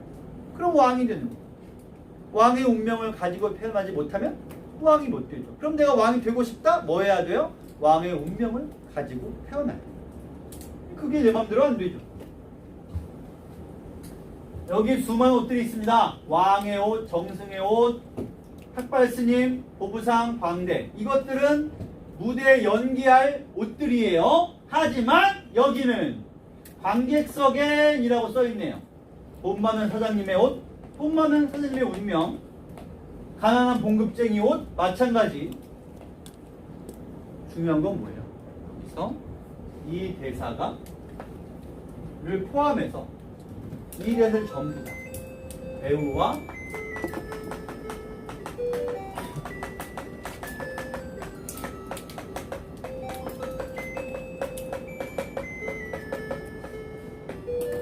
이러한 실험적 시도를 하고 있다라는 것이 중요하죠. 선생님 이게 방백이랑 다른 거예요? 방백과 저 해설은 달라요. 방백은 뭐냐면 옆에 있는 배우가 듣든 말든 관객이 들을 수 있는 걸 방백이라고 해. 근데 이 대사는 방백이랑 뭐가 다르죠? 방백은 관객이 직접 너 들어! 라고 말하는 게 아니라 그냥 연기의 일부분이야. 근데 관객이 듣는 거예요. 나머지 옆에 사람은 못 듣는데. 근데 이건 뭐예요? 아예 너 들어라고 말을 걸고 있어. 전혀 달라요. 방백은 평범한 대사의 종류 중에 하나라면 해설은 아예 연극적인 틀을 깨버렸기 때문에 어제 하다만 대부터 계속 합니다. 그래서 관객석을 둘러본다라는 표현이 결과적으로는 배우가 객석에 직접 말을 걸고 안 그래도 걸고 있었지만 명확하게 드러내 주는 거예요. 객석과의 직접 소통을 하고 있다. 그런 다음에 옷이라고 하는 건 운명임을 지난 시간 얘기를 했고요. 그럼 여기 있는 돈 많은 사장님의 옷이라거나 가난한 봉급쟁이 옷이라는 것도 운명을 말합니다. 그런 운명들이 여기 와서 그런 운명을 지닌 사람들이 여기 와서 앉아있다는 거죠. 아침에는 출근 버스에 옷들이 실려가고 낮에는 백화점에 물건 사려는 운명을 지닌 사람들이죠. 술 먹고 사랑하고 또 아기를 낳기도 하고요. 그 다음 8째, 9째도 전부 운명에 대한 얘기인데 약간 좀 흥미로운 게 있다면 이 대사들을 맡은 배우가 1명, 2명, 3명, 4명, 5명이서 짤막한 대사만 빠르게 톡톡톡톡톡 이어집니다. 또 관객 입장에서는 어떤 느낌을 받을 거냐면 이렇게 짧은 대사가 속도감을 느끼게 하죠. 이렇게. 더구나 그 대사를 한 명이 하는 게 아니라 여럿이 이어가면서 대사를 하니까 더욱더 속도감을 확인할 수가 있습니다. 그 다음에 자, 연극을 시작할 때가 됐군요. 내가 입을 옷 나의 운명 아세요? 누더기 옷이랍니다. 식구는 많고 먹을 게 없는 어머니, 그 다음에 큰아들, 둘째만. 뭐 이건 별거 아니고.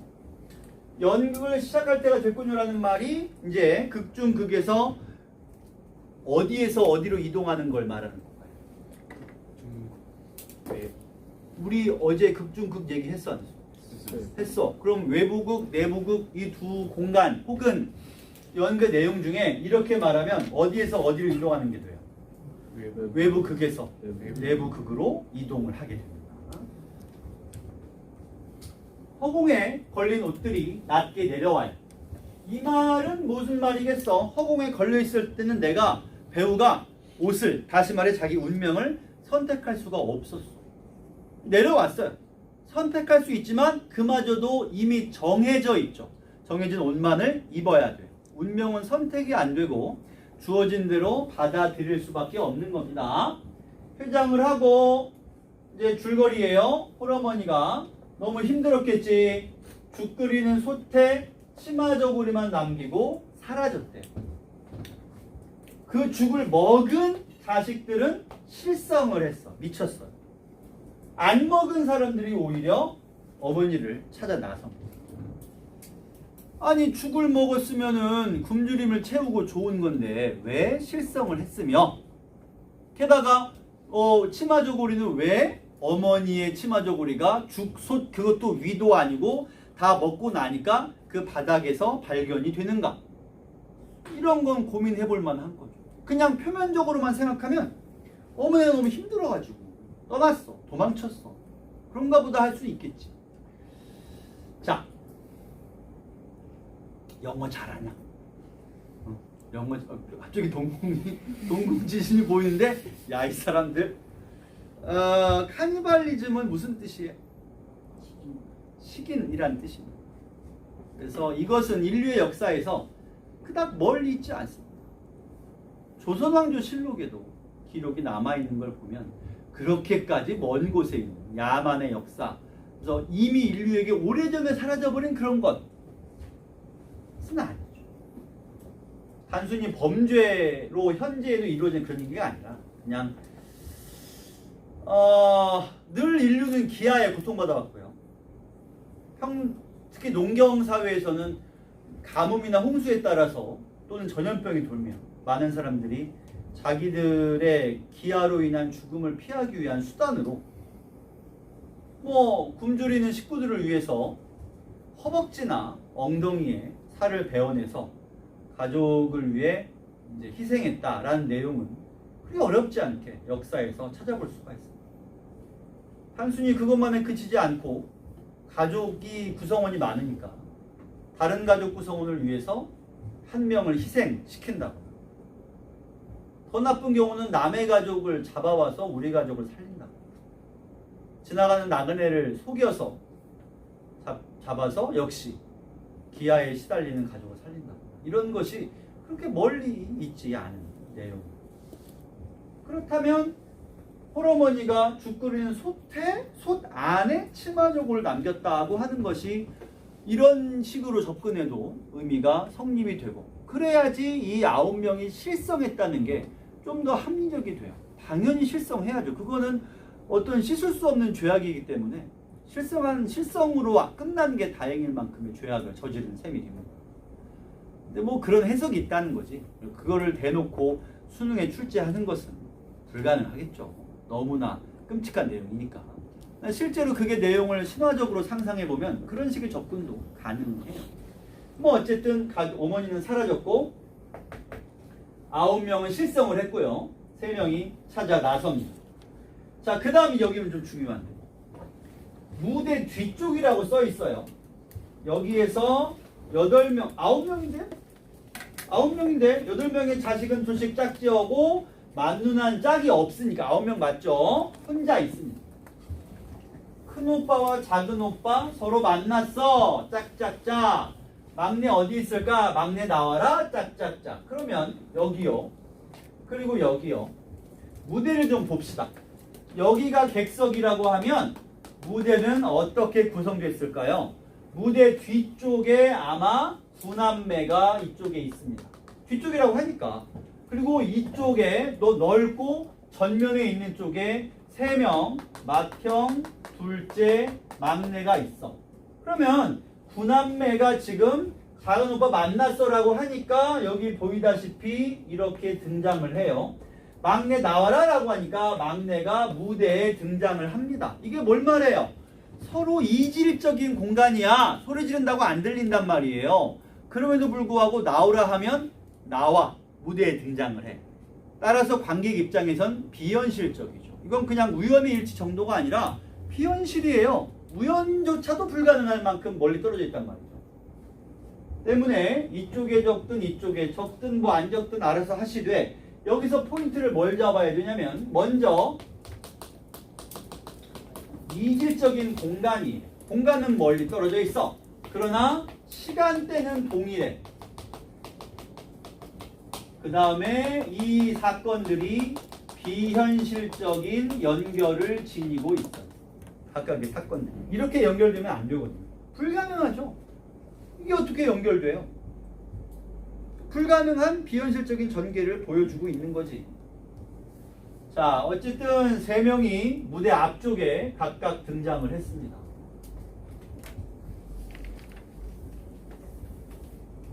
형님들 아니시오? 아이고, 어머니는 그냥 감탄사예요. 엄마는 이미 없죠, 여기에. 나는 막내요. 너 어찌 뭐야? 광대 탈 썼으니까 못 알아본 거지. 나는 광대가 됐어. 광대는 종교. 종교란다. 미안. 예술.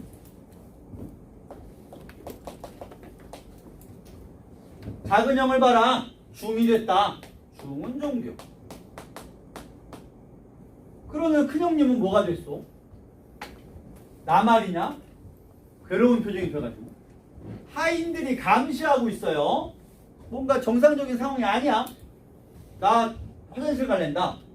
어디냐? 저기요. 아, 난 데려가줘. 하고 갑니다.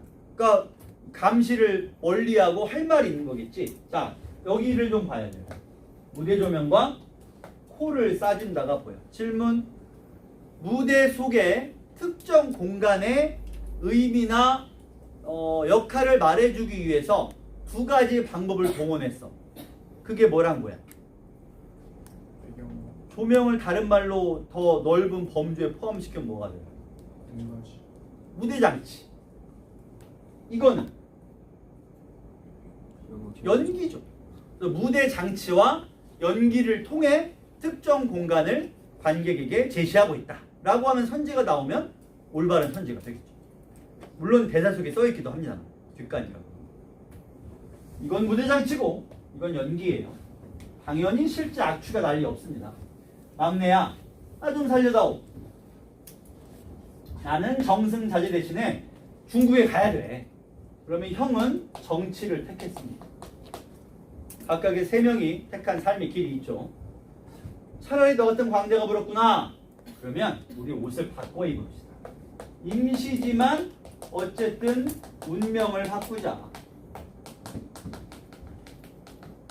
이렇게 되죠? 그게 좋겠다. 사실 이건 좀 이상한 게, 아니 까딱 잘못하면 동생이 끌려갈지도 모르는데 마태용은 순순히 그러자고 말합니다. 뭔가 좀 어색하지만 뭐 나중에 도망치는 걸로 합시다. 실제 도망치니까요. 옷을 벗고요. 조명이 꺼지죠. 그래서 광대들은 맏형을 데리고 가고요. 그 다음에 하인들은 막내를 데리고 갑니다. 그 다음 내용은 뭐 이제 안 나와 있으니까 볼 게 없는데, 우리 어제 받은 프린트 3회 프린트에 37쪽을 펴봐요. 짧게 읽을 거니까 뭐 없으면 옆 사람 거 봐도 돼. 3회 프린트에 37쪽. 폈으면 미음을 찾아요. 미음의 윗줄. 뭐라고 써있냐면, 맏형이 관객석에 다가와서 자기가 입던 무대 옷을 벗습니다. 그러면 질문. 외부극과 내부극으로 따지면 어디에서 어디로 이동하는 거야?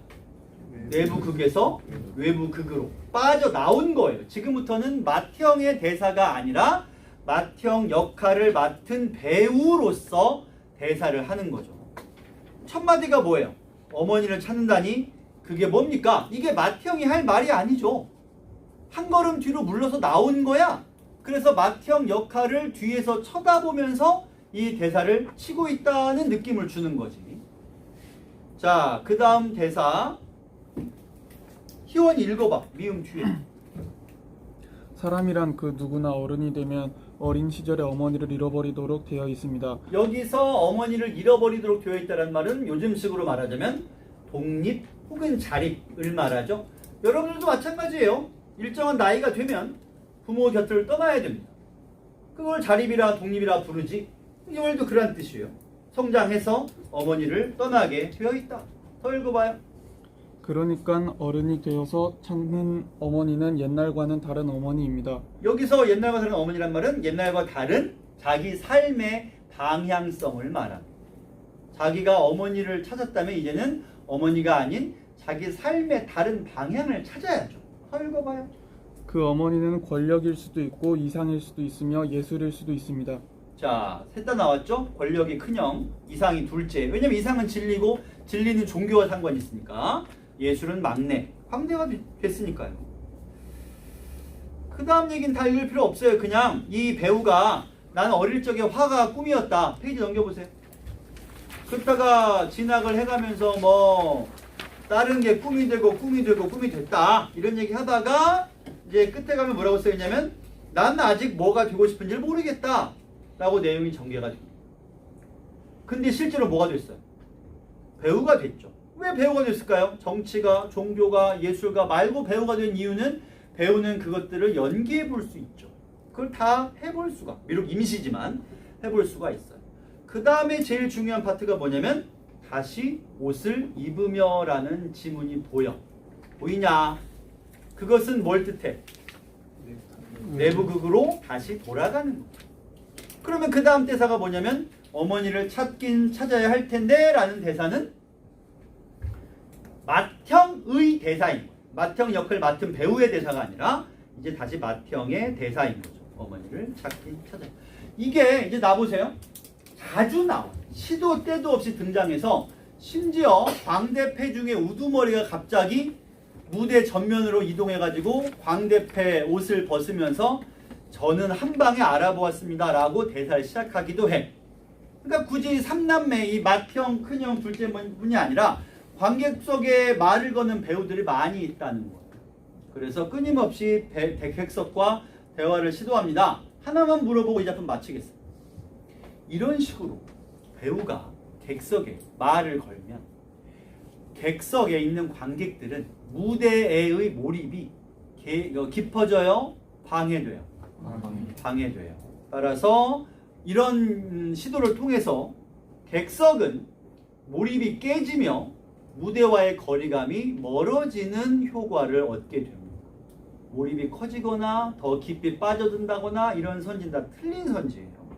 주의하시고, 자 그러면 문학이다